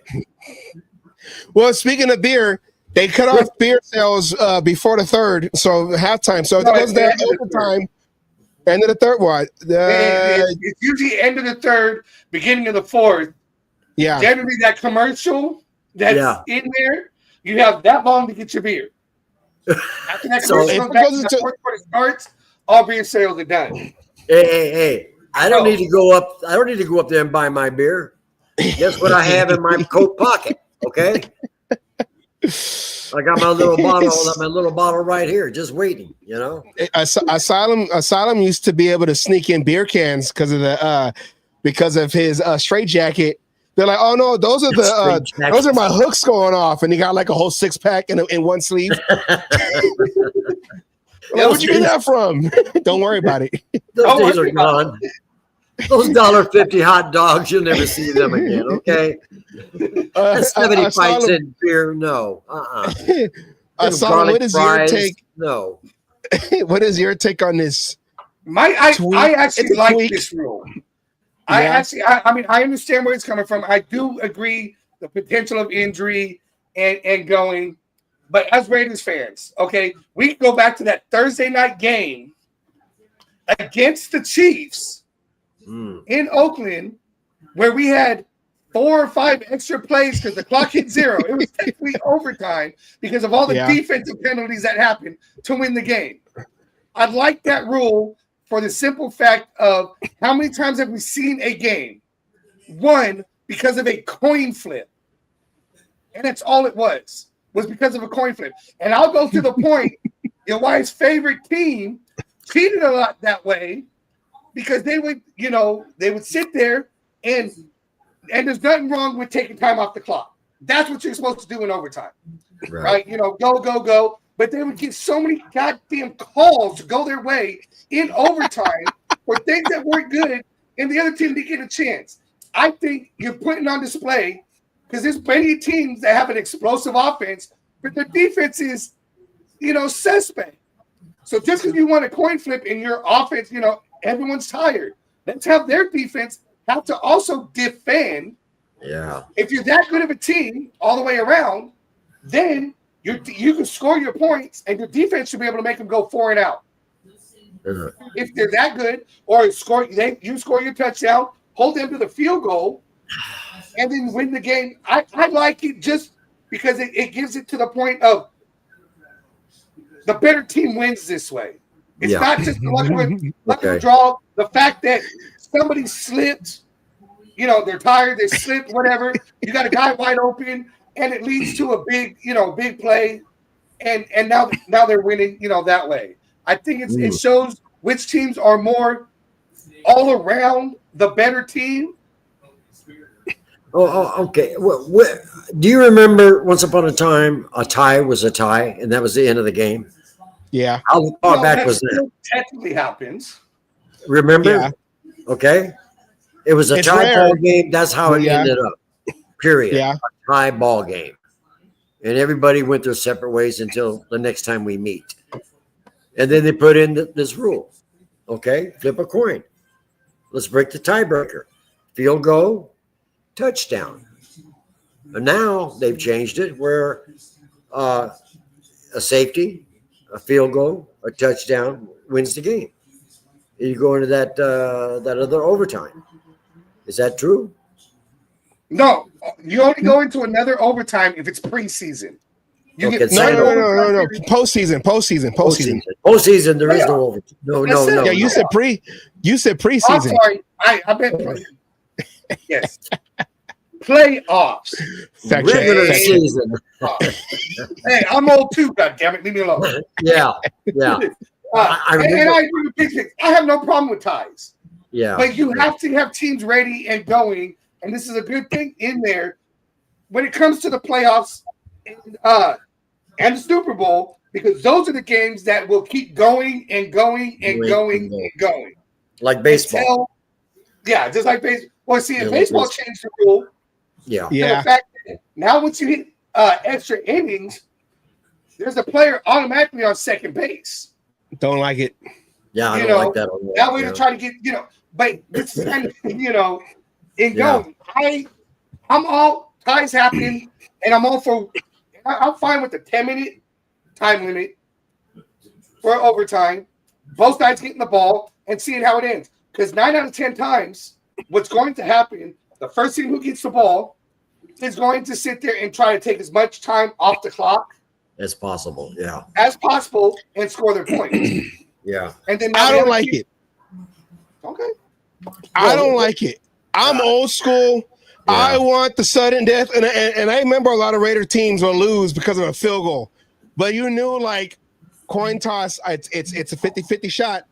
Yeah. And that added to the excitement. And I don't know if I'm on the – Refs are always going to say But I like I grew up on the sudden death. One score, whether it's a touchdown, field goal, a safety, pick six, whatever it was. I'm old school. I like that way. I just think me personally, I feel like they changed the rule because it's not fair, man. We didn't get a chance to touch the ball, and it's football. Yeah. Football wasn't made to be fair, okay? No. Football, people break their leg in the first week, and that goes our season. So why are we trying to coddle everybody now? I'm old school. We dealt with a whole bunch of that's not fair. Remember the Soul Patrol? Yeah. They're too rough. They're too rough. How would I know Chuck Norris gonna sue somebody? How would Madden accept this rule of both teams get to let's trade? No. I don't think so. No. You flip the coin. If it's a tie ball game, flip the coin. You got 10 minutes. You'll get a chance to get the ball too. If I can't get down there, to score, and you'll get the ball. You'll get a chance. Okay, the clock is ticking. Okay, you got 3 minutes. You get down to the 40-yard line. It's a 50-yard field goal. Boom, you hit. Goes between the uprights. You win the game. Get your ass on the bus and go home. They're not getting paid any extra money, are they? To go into overtime? No, they're getting paid enough. Both of those guys are getting paid enough for a single game. Yeah, exactly. No matter if they're 5 minutes or 12 hours, they're still getting paid goddamn more than I am. I'm sorry. I don't think Madden would have gone for that. No. I can agree with that. I can see Madden being the old school. Sudden. Oh yeah. He would be highly upset that rule went in, because what the hell, man? Like I said before, you got two teams there going head to head. They're tied, so they're pretty equal as for their play. Okay, when it comes to overtime, let's see how good you really are. Yeah. Okay, let's see how good you really are. You got 10 minutes. Show me what you got. Okay. Yeah. Let's get this game, win it, and go home. Simple. Yeah. Instead of this, you'll get the ball back and you can try it. No, I don't think. No, he would not go for it. I'm pretty sure of that. All right. Let's go to the next rule. I think there's two more, maybe one more. Let's go to the next rule. I think it's two more. I don't know. There might be two with the mountain. Replay assist. Yeah. How do we assist using current technology, the advancement in technology, to assist on-field officiating on things that we would say are clear and obvious that have been defined by the competition committee, these categories? Replay assist is not putting a flag on the field at all. And that is very, very important. The video and what technology allows us to do is to say, nope, it wasn't there, or it was there. Pick it up or confirm the flag on the field. We're getting the play right in an efficient manner. Beginning in 2025, replay assist has been expanded. When a flag is thrown for face mask, horse collar, tripping,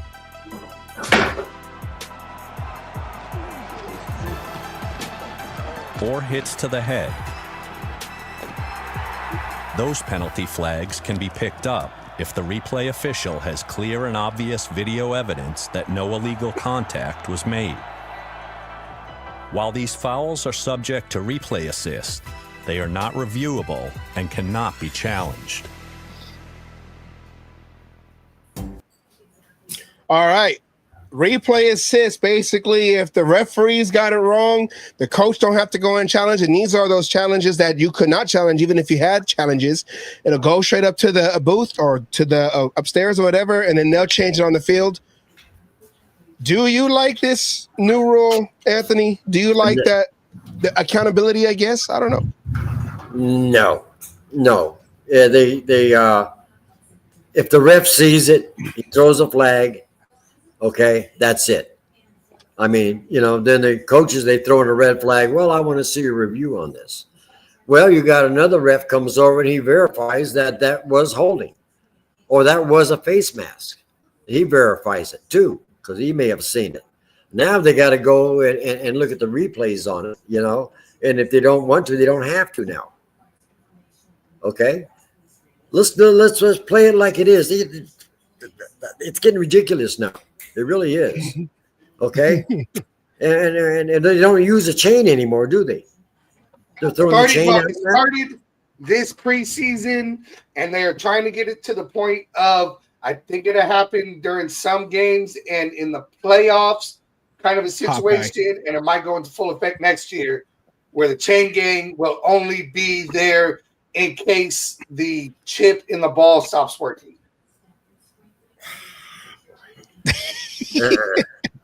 What are we doing here, guys? Where are we going? What is football turning into anyway? Okay. Flag football. In a few years, you'll have AI doing artificial intelligence doing football. All you do is have a player's name, but it's not really him anymore. Yeah. That's what it's coming to. It sure looks like it to me in the next 15 to 20 years. Yeah, I remember in that movie with Schwarzenegger, The Sixth Day, where in the beginning of the movie they had the XFL and the quarterback, and he gets killed, but he can read everything on his helmet. Then he ends up getting killed, and they go take him to the back. They clone him, put a new guy out there first to help, and they kill that guy. And this is like the fourth copy of that player. That's what it's going to come to. That's the future. Asylum. We us Raider fans, we know that. We don't just play the team. We're always on the bad side of a call. Do you like? This is iffy and touchy here. It is. I mean, it really is, because now you're getting another set of officials involved. AI officials. AI officials. You're getting another set of officials involved, and it's one of those, is it going to work? Is this going to be for every fucking play? Is this just for certain things? There's not a clear definition with this rule, I feel. And I have not heard of any. Okay. That I don't know if this is going to work, because yes, it's good for the simple fact of what you showed, what the clips that were right there, right? Mm-hmm. That flag against Minshew for a face mask. It was clearly the shoulder pads, and we've seen it. But then what about the time that same season, against the Chiefs grabs the guy's face mask in the end zone. It was against Minnesota. Grabbed his face mask in front of a ref. That was not called. Why didn't the replay take effect in there either? Yeah. Right? That's a situation where we don't have clarity on when it's going to be used and all this other, is it just to pick up flags? Is it to be able to throw a flag? Because in that case, replays, everyone, you could go back and watch it now. It's still a face mask. That was not called. that basically gave the Chiefs a win.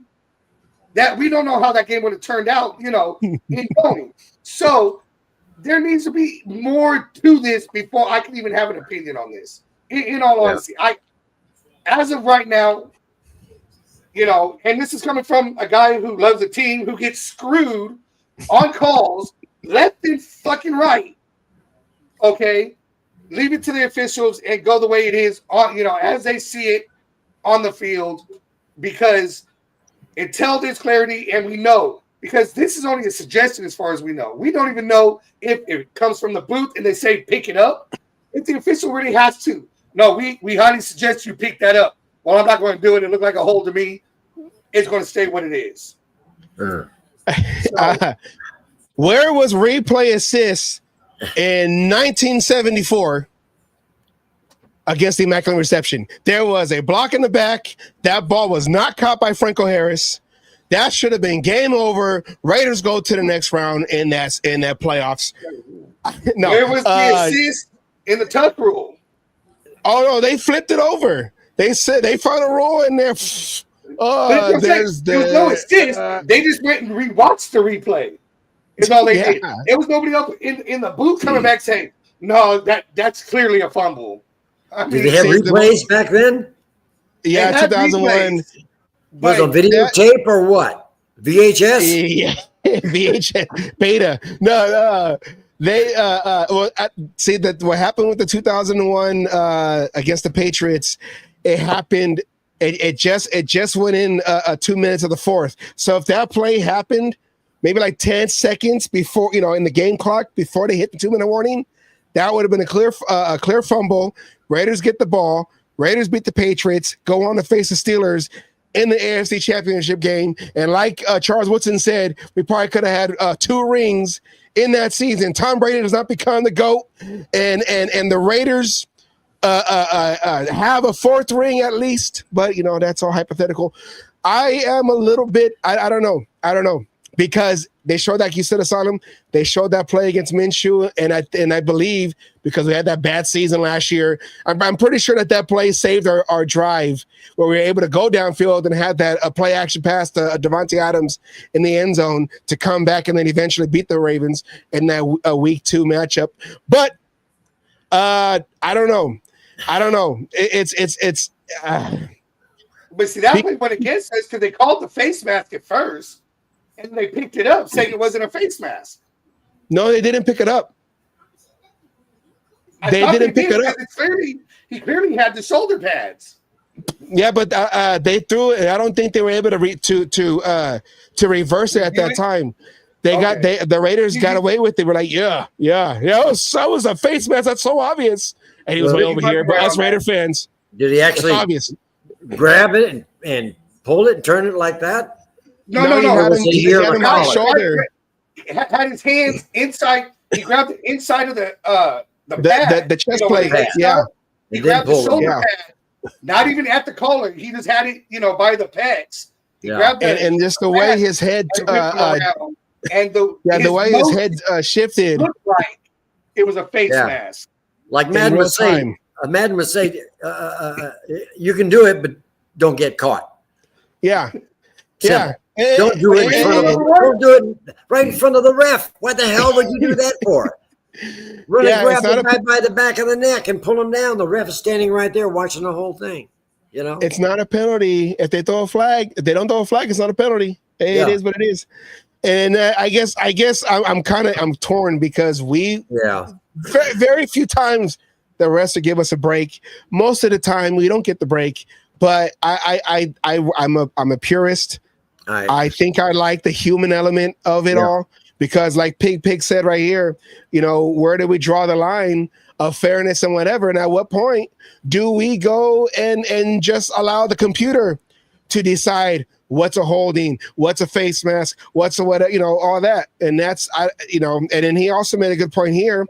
A lot of changes happening to make gamblers more confident in outcomes, trying to reduce disputes about calls. Because a lot of us football fans will always say, and we did a video on this a couple of weeks ago, of, the game is fixed. The game is fixed. It is scientifically proven that all Chiefs games are fixed in favor of Mahomes and Andy Reid. Oh, you just woke her up again, okay? My little baby was over there playing a little video game. All of a sudden, she heard you. You guys got to keep it down, all right? I've been doing it all video, so that's okay. Oh my God, she heard you on that one.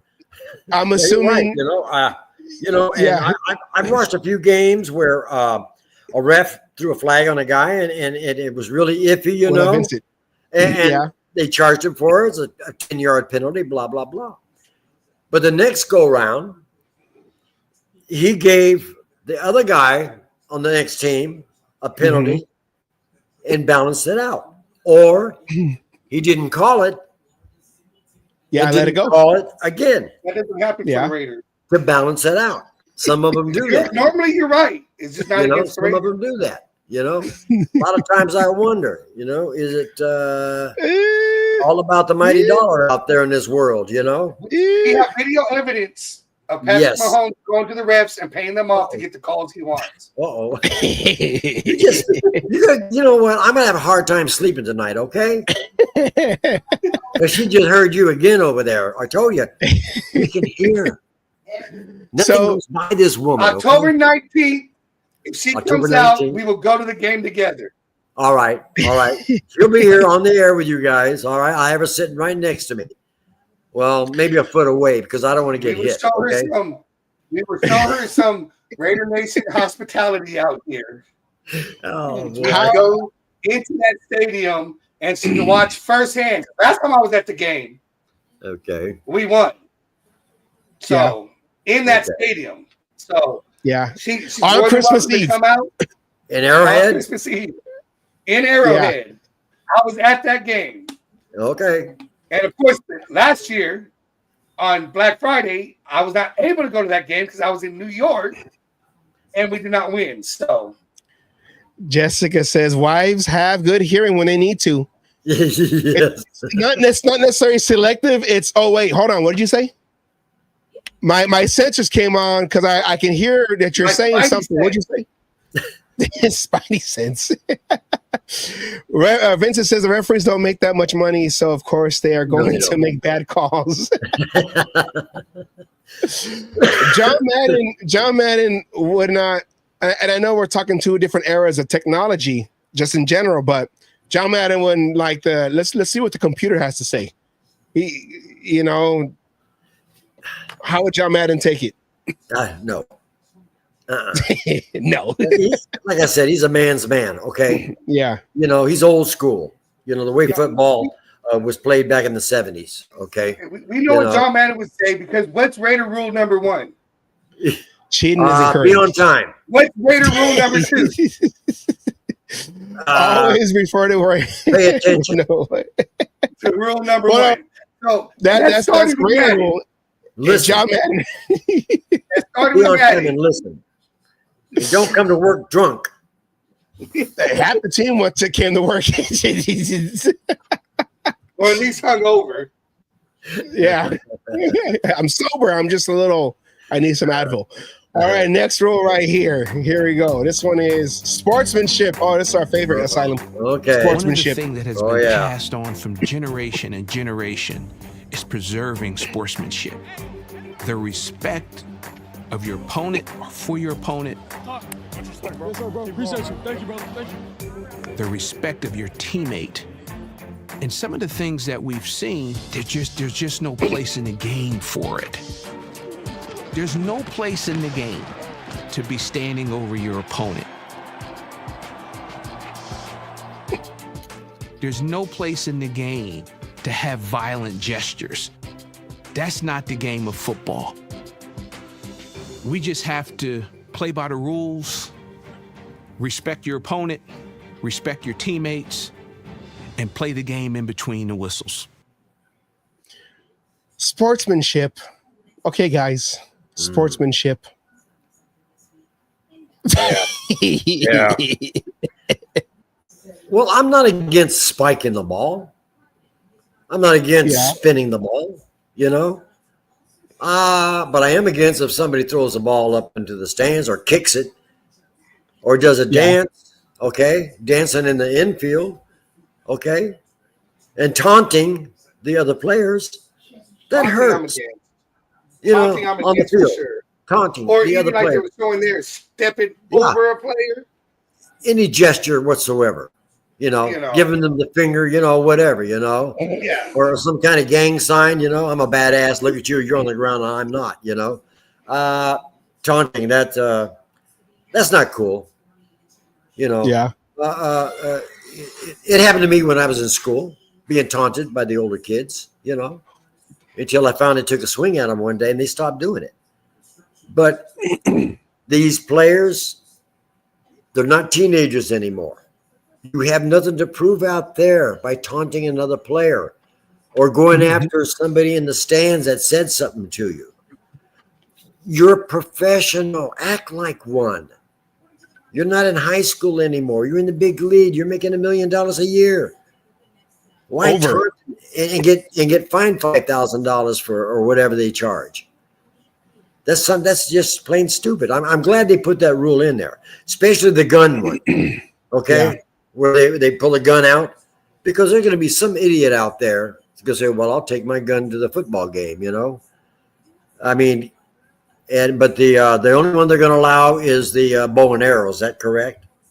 Yeah, you can shoot a bow into the air where it lands. You're shooting the heart. Shooting arrows of love, Patrick. See, Taylor Swift, and I'm okay with celebrating. I do agree with the old school, like the Maddens and everybody. Act like you've been there before. Yeah, when it goes to the touchdowns, act like you've been there before. I'm all for a little celebration, but the taunting, no, they take it a lot too far. And like what that video was showing, where you step over a player, I think is uncalled for because you're disrespecting a guy like that. It's supposed to be the ultimate disrespect. Well, if it's unintentional, I mean, you didn't mean to do it. No, sometimes they mean to. That's the thing. Yeah, sometimes you have to. Clear, if it's a clear, you have to because you're tripping over the guy and you need to step over. Yeah. But there's been times where the play is over and the guy's walking and walks over him. Yeah, that's different. Yeah, I agree. Yeah. There is a fine line with that, like you're saying, because it's the whole thing of, sometimes as the play, somebody blocks you, you're stumbling and have to step over him. Otherwise, you're stomping on him. No, that's okay. But those are kind of noticeable.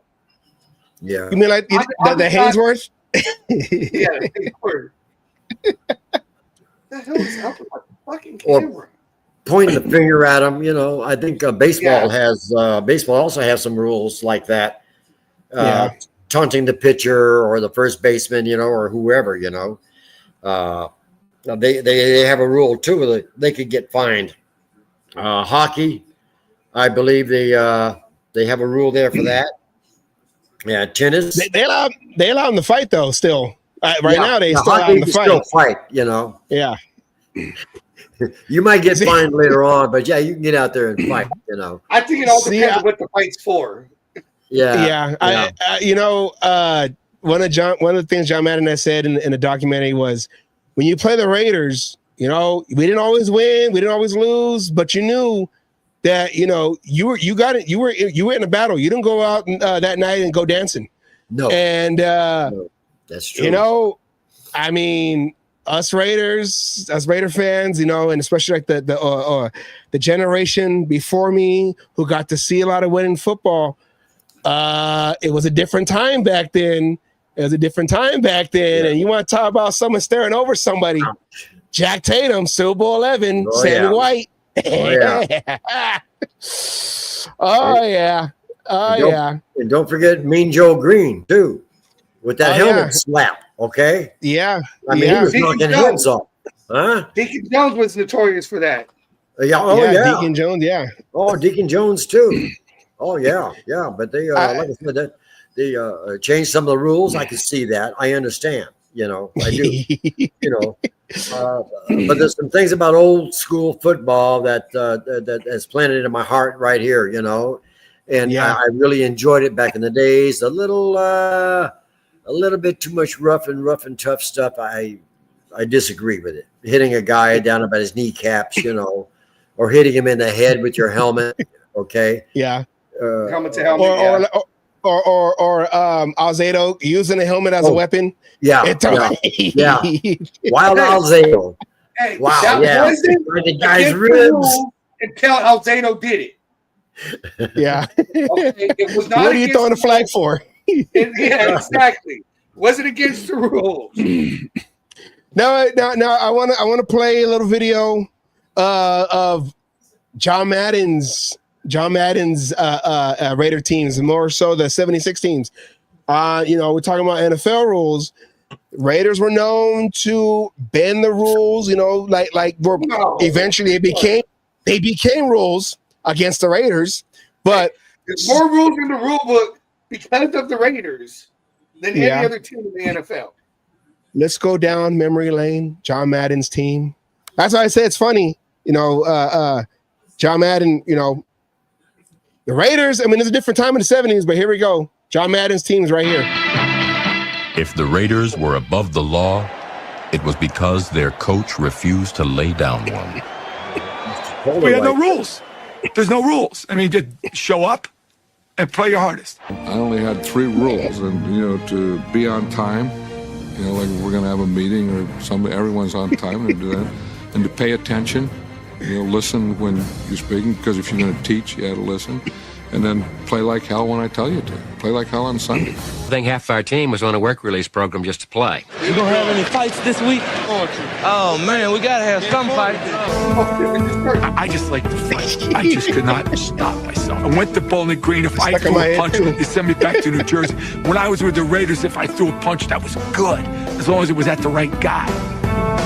They used to send you like a telegram or something from league office. Dear Mr. Villapiano, you have been fined $75 for fighting. John must have taken care of all my fighting problems too, because I never had to pay a dime. Here's a flag. There's a big pile up. Here come all the Raiders. Holy Toledo, it's a free-for-all. People said that we had renegades, but they were my renegades, so I didn't think they were renegades. I never sat around and said, boy, I got a lot of renegades here. If that's the way they're going to portray you, I just figure, let's take it. If that's what they want to say we are, we're really not, but we'll be that. And they want to say the Raiders are dirty. Yeah, we're dirty. Yeah. What are you going to do about it? Anytime you were playing a team with a dark jersey, you would have your protective, hand or arm color would be dark. Anytime you played a team that was wearing a white jersey, your protective things in your hands would be white so that you couldn't see them hold them. We had a guy named George Anderson who was our trainer, and he was like in the CIA or something. They would have experts in demolition or something. George was an expert in pads, probably most of them illegal. Linebacker, number 41, George added to my gloves. What he did was he took the stuff from the, you make casts out, he put it in the hot water, and then he molded it for me. What I essentially had was 2 casts. So when I hit somebody, boom, that was my first shot, right to their eye. I could take them down if I hit them just perfect. One time, O.J. Simpson, they hit him just perfect. They showed this tackle I made for the whole year. Juice's helmet came off, and helmet went flying, and he dropped to his knees and like this. I contribute that to our wonderful trainer that was a master of illegal pads.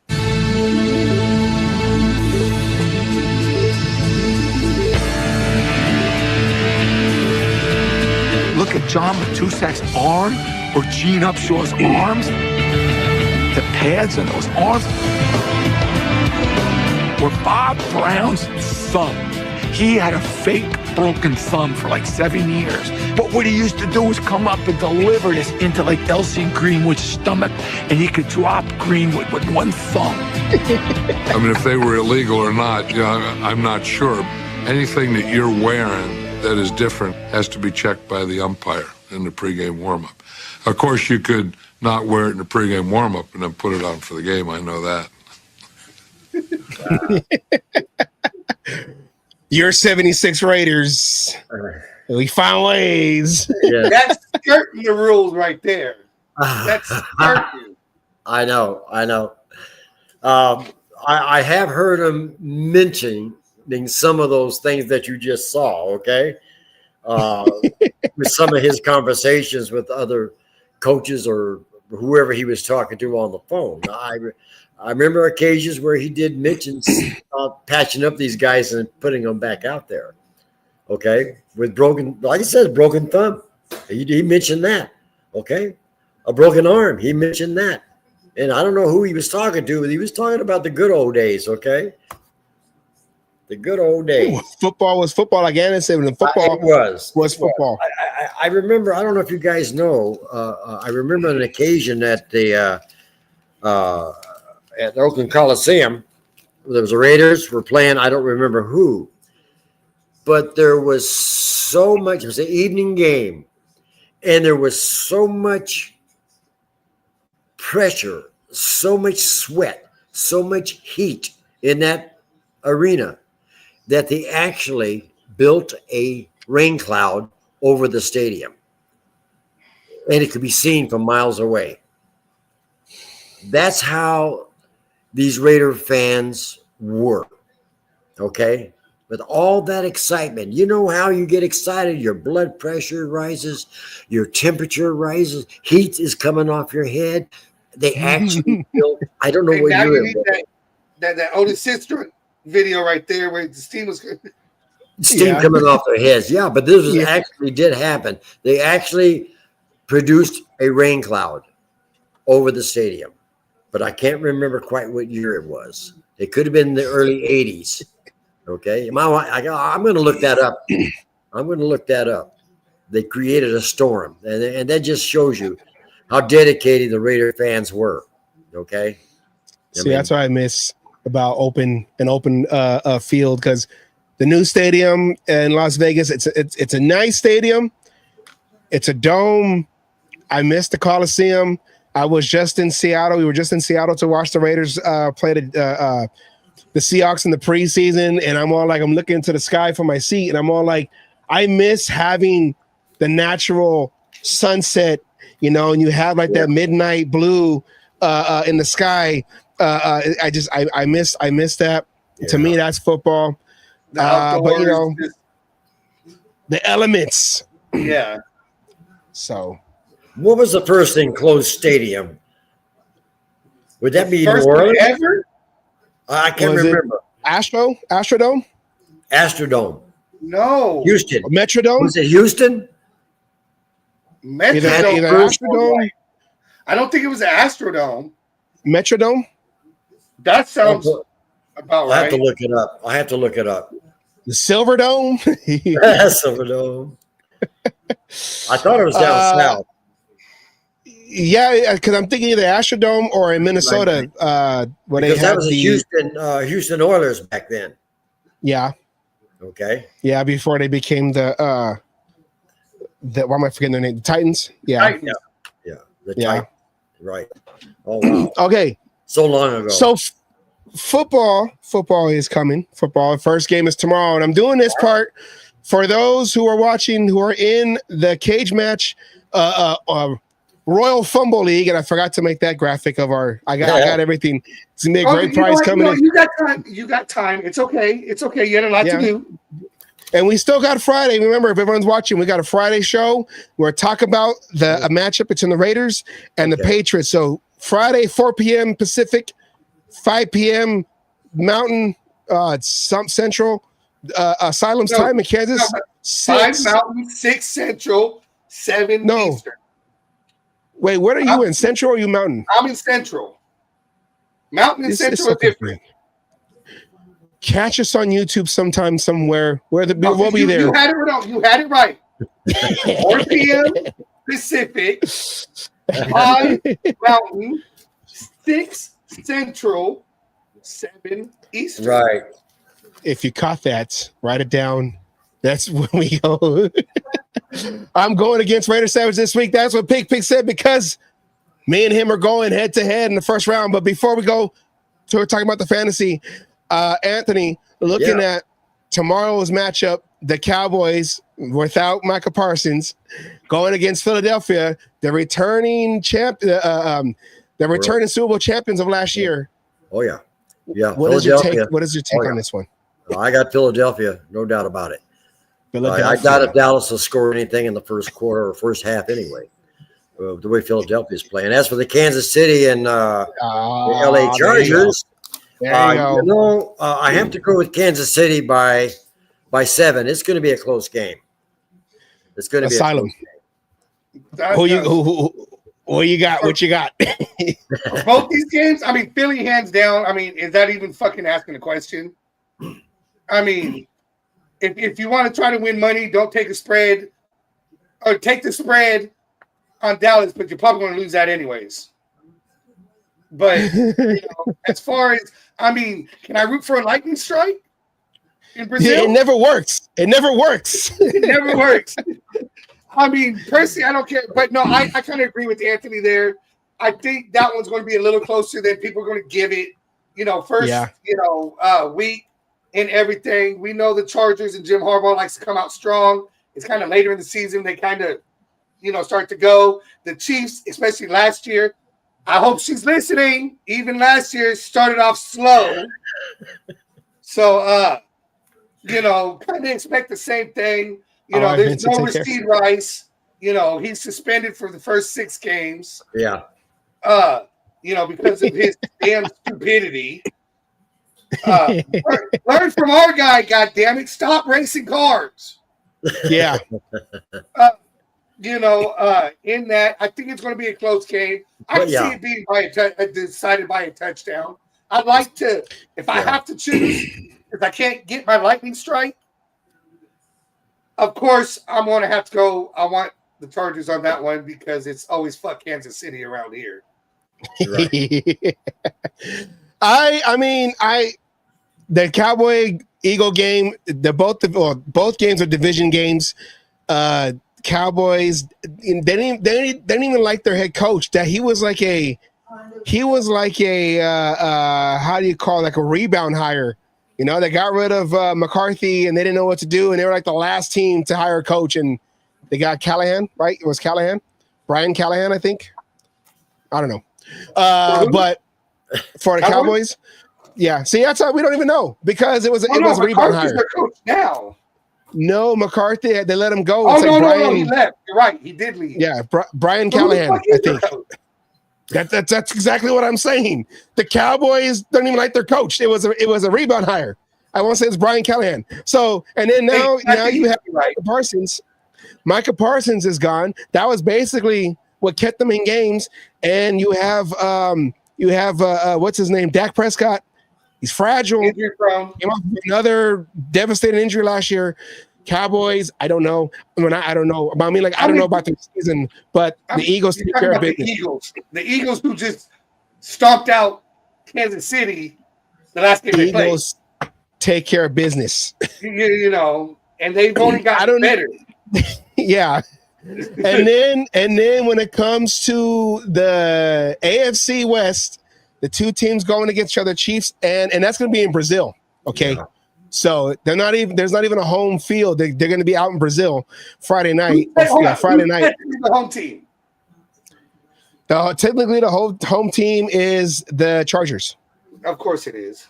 Because we got to make sure Kansas City gets all their home games. I think, though, that the Chargers take care of business. I feel like Taylor Swift is going to be a distraction. I'm calling it right now. Is she going to be there? I think she's supposed to be over there. They're dragging her around everywhere. With all this news going on right now, I hope Travis don't get pregnant. I saw that. I hope you don't get pregnant before the game and, can't play. We want no excuses. Chargers take care of business. The Chiefs are in a Super Bowl hangover, and it'll be 1-1 team. The Raiders and the Chargers meeting Monday Night Football in Las Vegas. They're both 1-1. The team that wins takes the West for that week because we don't care with the Broncos. We'll talk about that on Friday. But that's what I think. And to our fantasy football league. Oh, where'd it go? At the stage. Why are you not adding the stage? I guess when you leave it on too long. When it says before presenting Oh, wait. a screen, remove the other media streams. There you go. Yes, there it goes. There it goes. Okay, I know we can't see it all that great. Whatever. I can zoom in. I can read it. I can zoom in. Hold on. Oh, la la la la la la la la la. Let's zoom get in. Arcadio's bullshit. You know what? We should have put limitations on the damn names of these teams. We got after this week, Arcadio might want to change the name of his team because he's going to be taking it right up the woohoo this week. I was trying to zoom in and all that. But all you guys who are playing, I got Pig's Pig in the first week right there. I was trying to go and look at the whole schedule. A little bit. I know we're wasting time right now. Hold on. No, that's fine. No, damn it, you went a little too far, but okay. Wait. I was trying to look at the schedule. Look at the standings.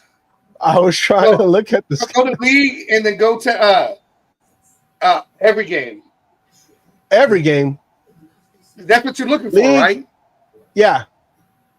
Where's it at? Which one is it?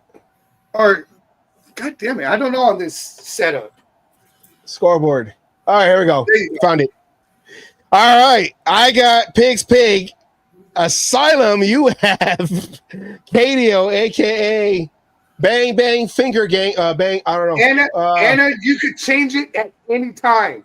That is just an automatic setting. You go into the settings for your name.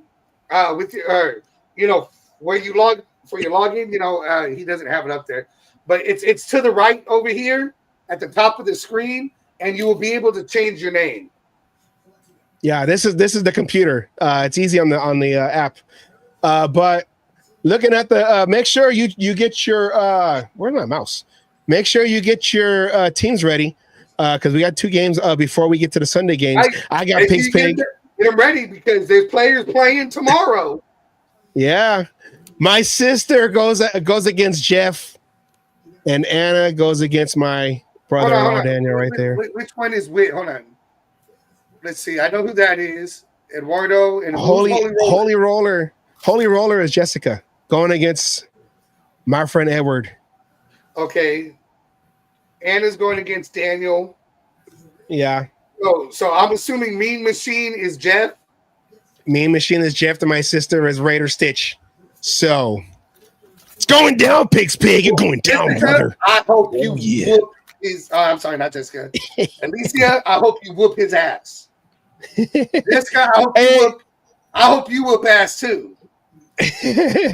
Okay, so that's your fantasy right there. We still got one more thing that we want to talk about before we go. That is okay. Real talk. How do you, Anthony, many years, married and in football and around football and everything, how do you teach your spouse the game of football? Because if she's telling you, no, it's 53 guys and 17 on practice squad, and you're like, hold on, wait, how did you know that before me? That means that you did a good job. Now, she strayed away and went to the wrong side, meaning, when it comes to picking the football team. She went to the light side. But how'd you do it? She watches she watches the sports on TV when they give up the sports broadcasts. She pays attention to the teams, and she strategizes. And she knew exactly the roster for the NFL, the 53 and the 17. She knew all about that. And she watches. She's got a very good eye, and she watches the players. Okay.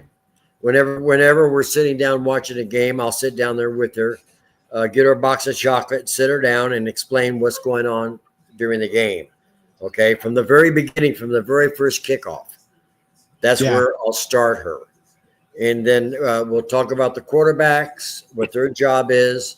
And then we'll talk about the wide receivers, the tight ends. Those are easier for her to understand. Start off a little at a time.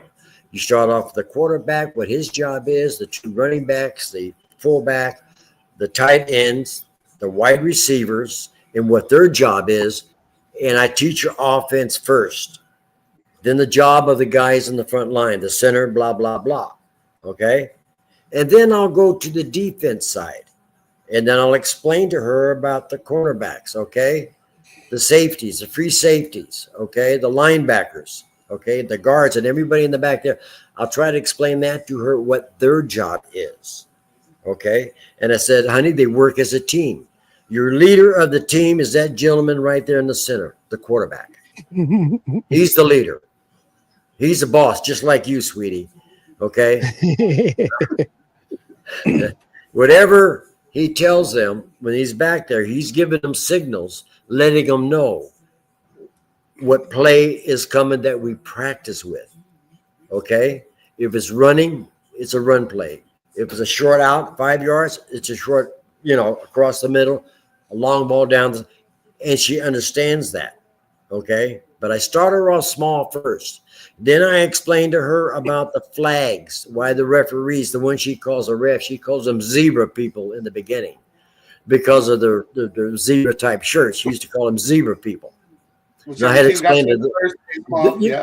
Yeah, those are the refs. And what a yellow flag meant, is a penalty. Then I told her about what a red flag meant.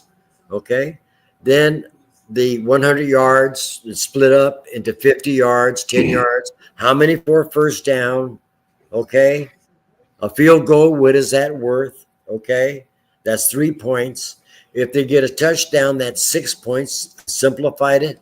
They go for an extra point if they can kick that little bitty ball between those two sticks. Okay. I simplified it in the beginning. Okay. Just to get her started. And now I've created a monster. Because when her team is playing, is you best to be quiet. Don't say a word. Don't say a word.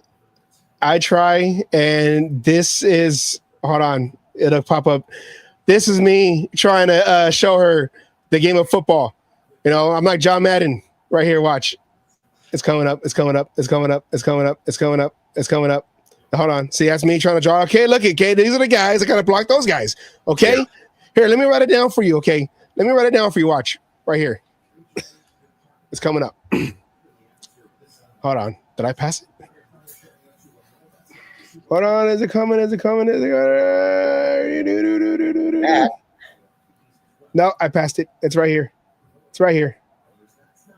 Okay. This is me. I'll show you right here. It's coming up now. Ready? No. It's not buddy. This is me right here trying to show her. Will you play the part already? Over here, see this thing don't even. Hold on. It's right here. There it goes. That's it right there. Hold on. Okay. Here we go. This is me trying to teach her football. Okay, Jessica, look at this guy goes over here. This guy goes over here. Come on, pay attention. This is the defense. This is what we gotta do. You understand? No. Trying to do things in real time. No. You got to start her off easy. Start the women off with the offense first. Okay, what the object is, and they get 4 downs to move the ball. Okay, 10 yards. And she understands the game now because she can watch everything. And sometimes she'll call a play, or she gets upset though. Sal, she gets upset. Okay, she'll say, why did he hit him like that? Okay, she doesn't like people to get hurt. Okay. And like I said, when they decked Mahomes in the backfield one time, she was highly upset. But they hurt her baby, Okay, she takes him as under her wing there, and that's her baby. You don't hurt my baby. If a woman, they're going to protect their children. And as far as she's concerned, Mahomes is one of her children. Okay. And she wants to protect them. Okay. But she loves her Kansas City Chiefs. This is her 4th season now. Okay, coming up. Or maybe the 5th season. That's the only flaw I see so far. 5th season, I believe. Flaw. Yeah. The only flaw is you root for The the only flaw red I and see so far. the ketchup and mustard. The red and Dear me. She must like McDonald's a lot. Oh my gosh, she'll sit there. Now, like I said, she'll Martin sit McDonald. there. Her easy chair. She'll sit there and she'll yell and scream, and holler. And I've never known my wife to act like that. She didn't start acting like this until she took up football. She's just a sweet, innocent young lady. Okay, Miss Goody Two Shoes. You know the kind. Until football Sunday. Until football Sunday. She's no more no Miss Lottie dog. You just better be quiet and let her watch her football game. I don't know what happens to these women when they get into football. All of a sudden they change. They do. They really do change. I have a couple of drivers, female drivers, when I was working for VTA. Lisa, matter of fact, I'm going to send you her email address because she is a die-hard Raider fan. She is a season ticket holder. And when they have the first open, she'll be down to Vegas, her and her husband, and the rest of the crew. Okay. And she knows her Raiders inside and out. I'm going to hook you up, so maybe you might want to holler at her because she's a real diehard and she knows the game quite well. But my baby over there, even has red nail polish. Okay, on her fist, all right, getting ready for the season. All right, and it matches the Kansas City's helmets. Okay, Of course it does. you'll see on October 19th she'll be in full drag. All right. Hey, I'll see them the 19th, and they're probably going to be out and extended, ready to attack me. Okay. I don't care. I will be talking shit the whole time. Oh, well, let me tell you. Like I told you, her daddy was a Marine.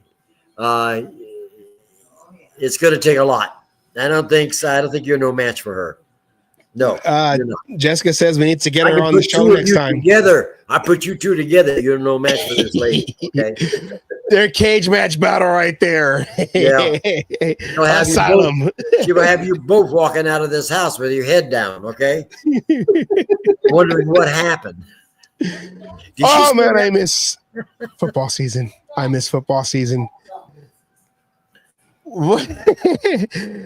Thank you. Football is back, as you can hear. The talking, the trash talking is boiling. That means football is back. Oh yeah, and I missed it, and I miss it, man. I want to thank you, Anthony. We want to thank you, Anthony, for coming on again. Yeah, I enjoyed myself. This was fun. I'm looking forward. Hey, man, before I go, I'm looking forward to the Raiders this year. I watched them preseason. I love their defense. If their defense can play the way they did in these preseason games, okay, they're going to have a good season. They just do not make any mistakes, okay? I don't want to see them at the 20-yard line and all of a sudden land back up at the 50 because of penalties, okay? Yeah. But they really look good, their defense this year. So I'm looking forward to a great season with the Raiders. Okay, guys? Yes. Go Raiders. Us too, hopefully. Go Raiders. And again, let Savage know if you guys do want to come to Kansas City or whatever, I will gladly give you guys hospitality out here. I will go to the game. We'll have a good time. That's what it's all about, Yeah. There'll be a little shit talking, but it's all in fun. It really is. Yeah, it is. And I learned a lot of that from Madden. It's all about fun. It's all about the game. Yeah. It's all about enjoying yourself. Yeah. That's what it's all about. Yes. And Madden, I mean, he made the games exciting, whether it was on the sideline coaching the Raiders or in the booth with Pat Summerall or with what am I forgetting his name? The Monday Night Football. He was there in the World Series on Earthquake. I'm forgetting his name right now. Channel 7, ABC. He's been in for a long time. Baseball, football. You know what I'm talking about. Michaels. Al Michaels. Al Michaels, yeah. Even without Michaels, I'm like, I forgot his name. He wasn't a big Raider fan. And he broke it down all the way to how mud was made. Rain and dirt meet mud. Oh, yeah. And you know what? You did not know that till he told you. And then once he told you, it all made sense. That's one thing about Madden is he made the game enjoyable and understandable. What it is today. He was Mr. Football. Definitely. Though the Madden football game, I stopped playing after like 2001 because it got all too confusing and too much. So I went back to Tecmo Bowl. The game itself is confusing, the Madden game, but Madden calling the games, everyone learned when they watched Madden. Wouldn't be what it is without Madden. I'm telling anybody out there, there is a special on, I believe it's Netflix. It's either Netflix or Prime that literally breaks down the whole story about Madden and being involved with the Madden game from the inception to what it is now. And that game, Madden wanted such realistic things that he pushed the gaming companies to make it what it was. And without him being involved in there, that game would not, football games alone would not be what they are now. Yeah. In the beginning, he was against it, doing this, because he felt that he was wasting his time, Finally, the producers and people talked him into it, Then all of a sudden, poof, it happened. It took off. This is what, the 7th, 8th, 9th, 10 years now, I guess. No, it's like 20, 25, 20-something years? Has it been that long? 20-something years. Where the hell have I all the way been? back to like 90, 97, 96. 97, 96. Yeah. Because I forget, Sega came out with the Joe Montana football because Madden was taking so long, and then when that happened, they thought they lost it, and then things all of a sudden came together, and they squished the shit out of every other football game after that. Right. Wow. Yeah. Quarterback Club didn't last. NFL 2K didn't really. Yeah. Madden footballs every year. The tournaments and everything. Yeah. They still have those outtakes, of him on recordings now. They just keep doing it. Bam, boom. He's got a new word in there. What word would he use? Oh, kabluberated. Don't forget that one. Yeah, they just got kabluberated. Okay. It's right there next to turducken. Turducken, right next to turducken. You know what? I want to have one of those at Thanksgiving only because of John Madden. I got introduced to the turducken because of John Madden. Well, they did bring that turkey back one year. I was down at our garage, and they brought the bus in. They have to empty it out at the end of the season, and I'll be damned if they didn't bring that piece of that turkey back with them. So I got a piece of that leg, okay? Which time I got turkey was in the I didn't eat it, okay? Although they did keep it refrigerated, no. All right, we got 9 viewers. We're gonna close it out. So let's do this real quick. Let's do our shameless plug towards the end of the show. Here we go, Salam. For those still watching, here we go. Everyone go to the YouTube channel, The Cage Match Show. Like, share, subscribe, give a thumbs up, hit that bell. That way, anytime a video short or even a meme gets dropped, you'll be the first one to be able to see it. And if Roger Goodell wants to flap those meat curtains he likes to do every once in a while, you can catch us on Facebook, first and foremost, on Oakland Raiders Savage, or my page, Asylum. And we'll let you know when it's safe to come back to YouTube. And after the show, go ahead and check out WGG. Browse their variety of different products, or just choose that what you see right there, their little sampler platter right there with the nice little shaker. I believe it even comes in black in case you want it in solid black. Put Cage Match in the discount code, one word, to get 10% off your entire order. And like we always say, I did it. I was with my sister the other day, and she knows the slogan now. When you think of wins, think of dubs. And when you think of dubs, think of Dubby. Go there, check it out, get that 10% off your whole order. CAGEMATCH Cage Match, one word in a discount code, and get that energy like Pete Carroll. Pete Carroll over Max Crosby. What? Anyways, go there, check that out. Go and. And that'll help us out. Shouts out to Fabian. Shouts out to Riderman19. And yeah.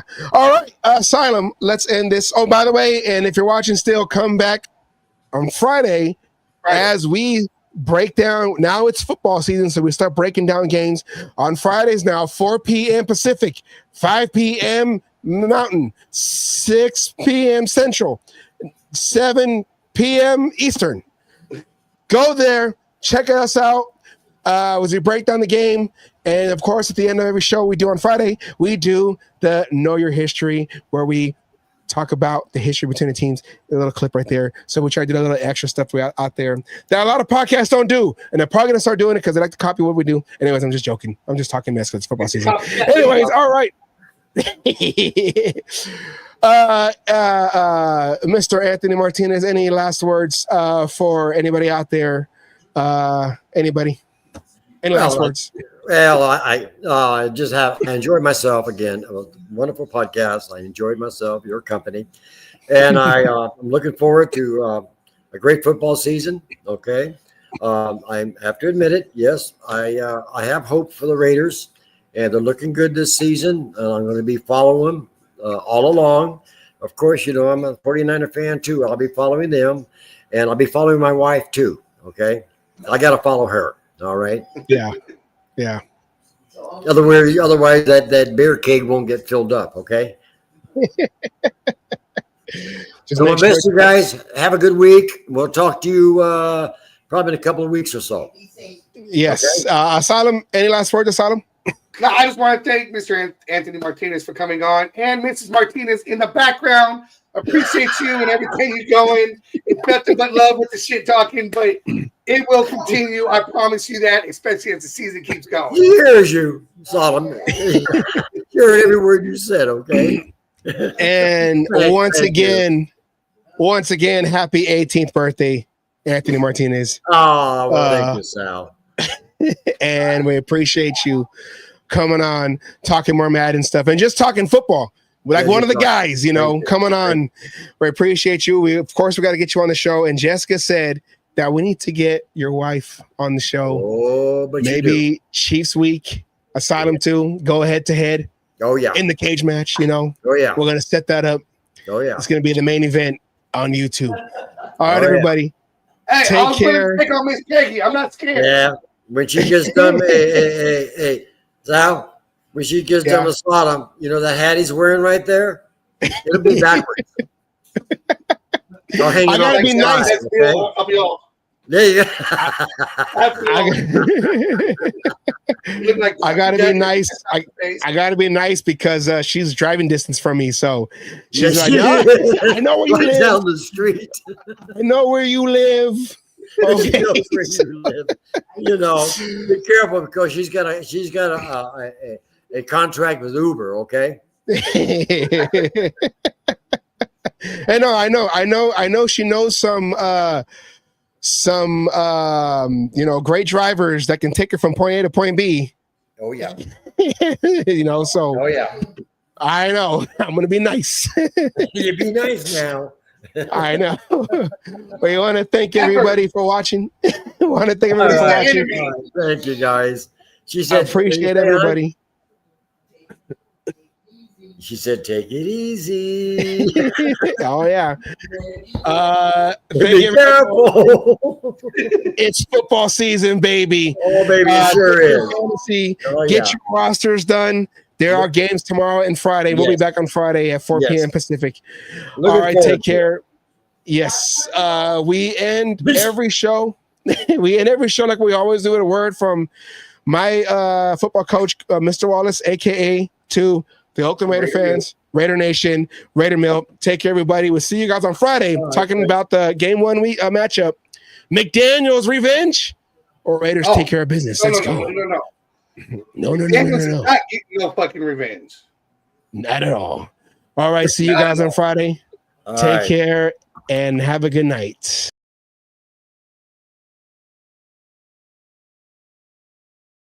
All you other NFL teams, your tailgates are weak. Your teams are weak. We might be down right now, but it doesn't take away the history. And all you Raiders out there need to know your fucking history of who the fuck you playing for and where the fuck you're playing. Damn it. Oh, and by the way, I won my last cage fight again. I'm still undefeated. And you NFL motherfuckers out there that you think you want some, come on and get some anytime.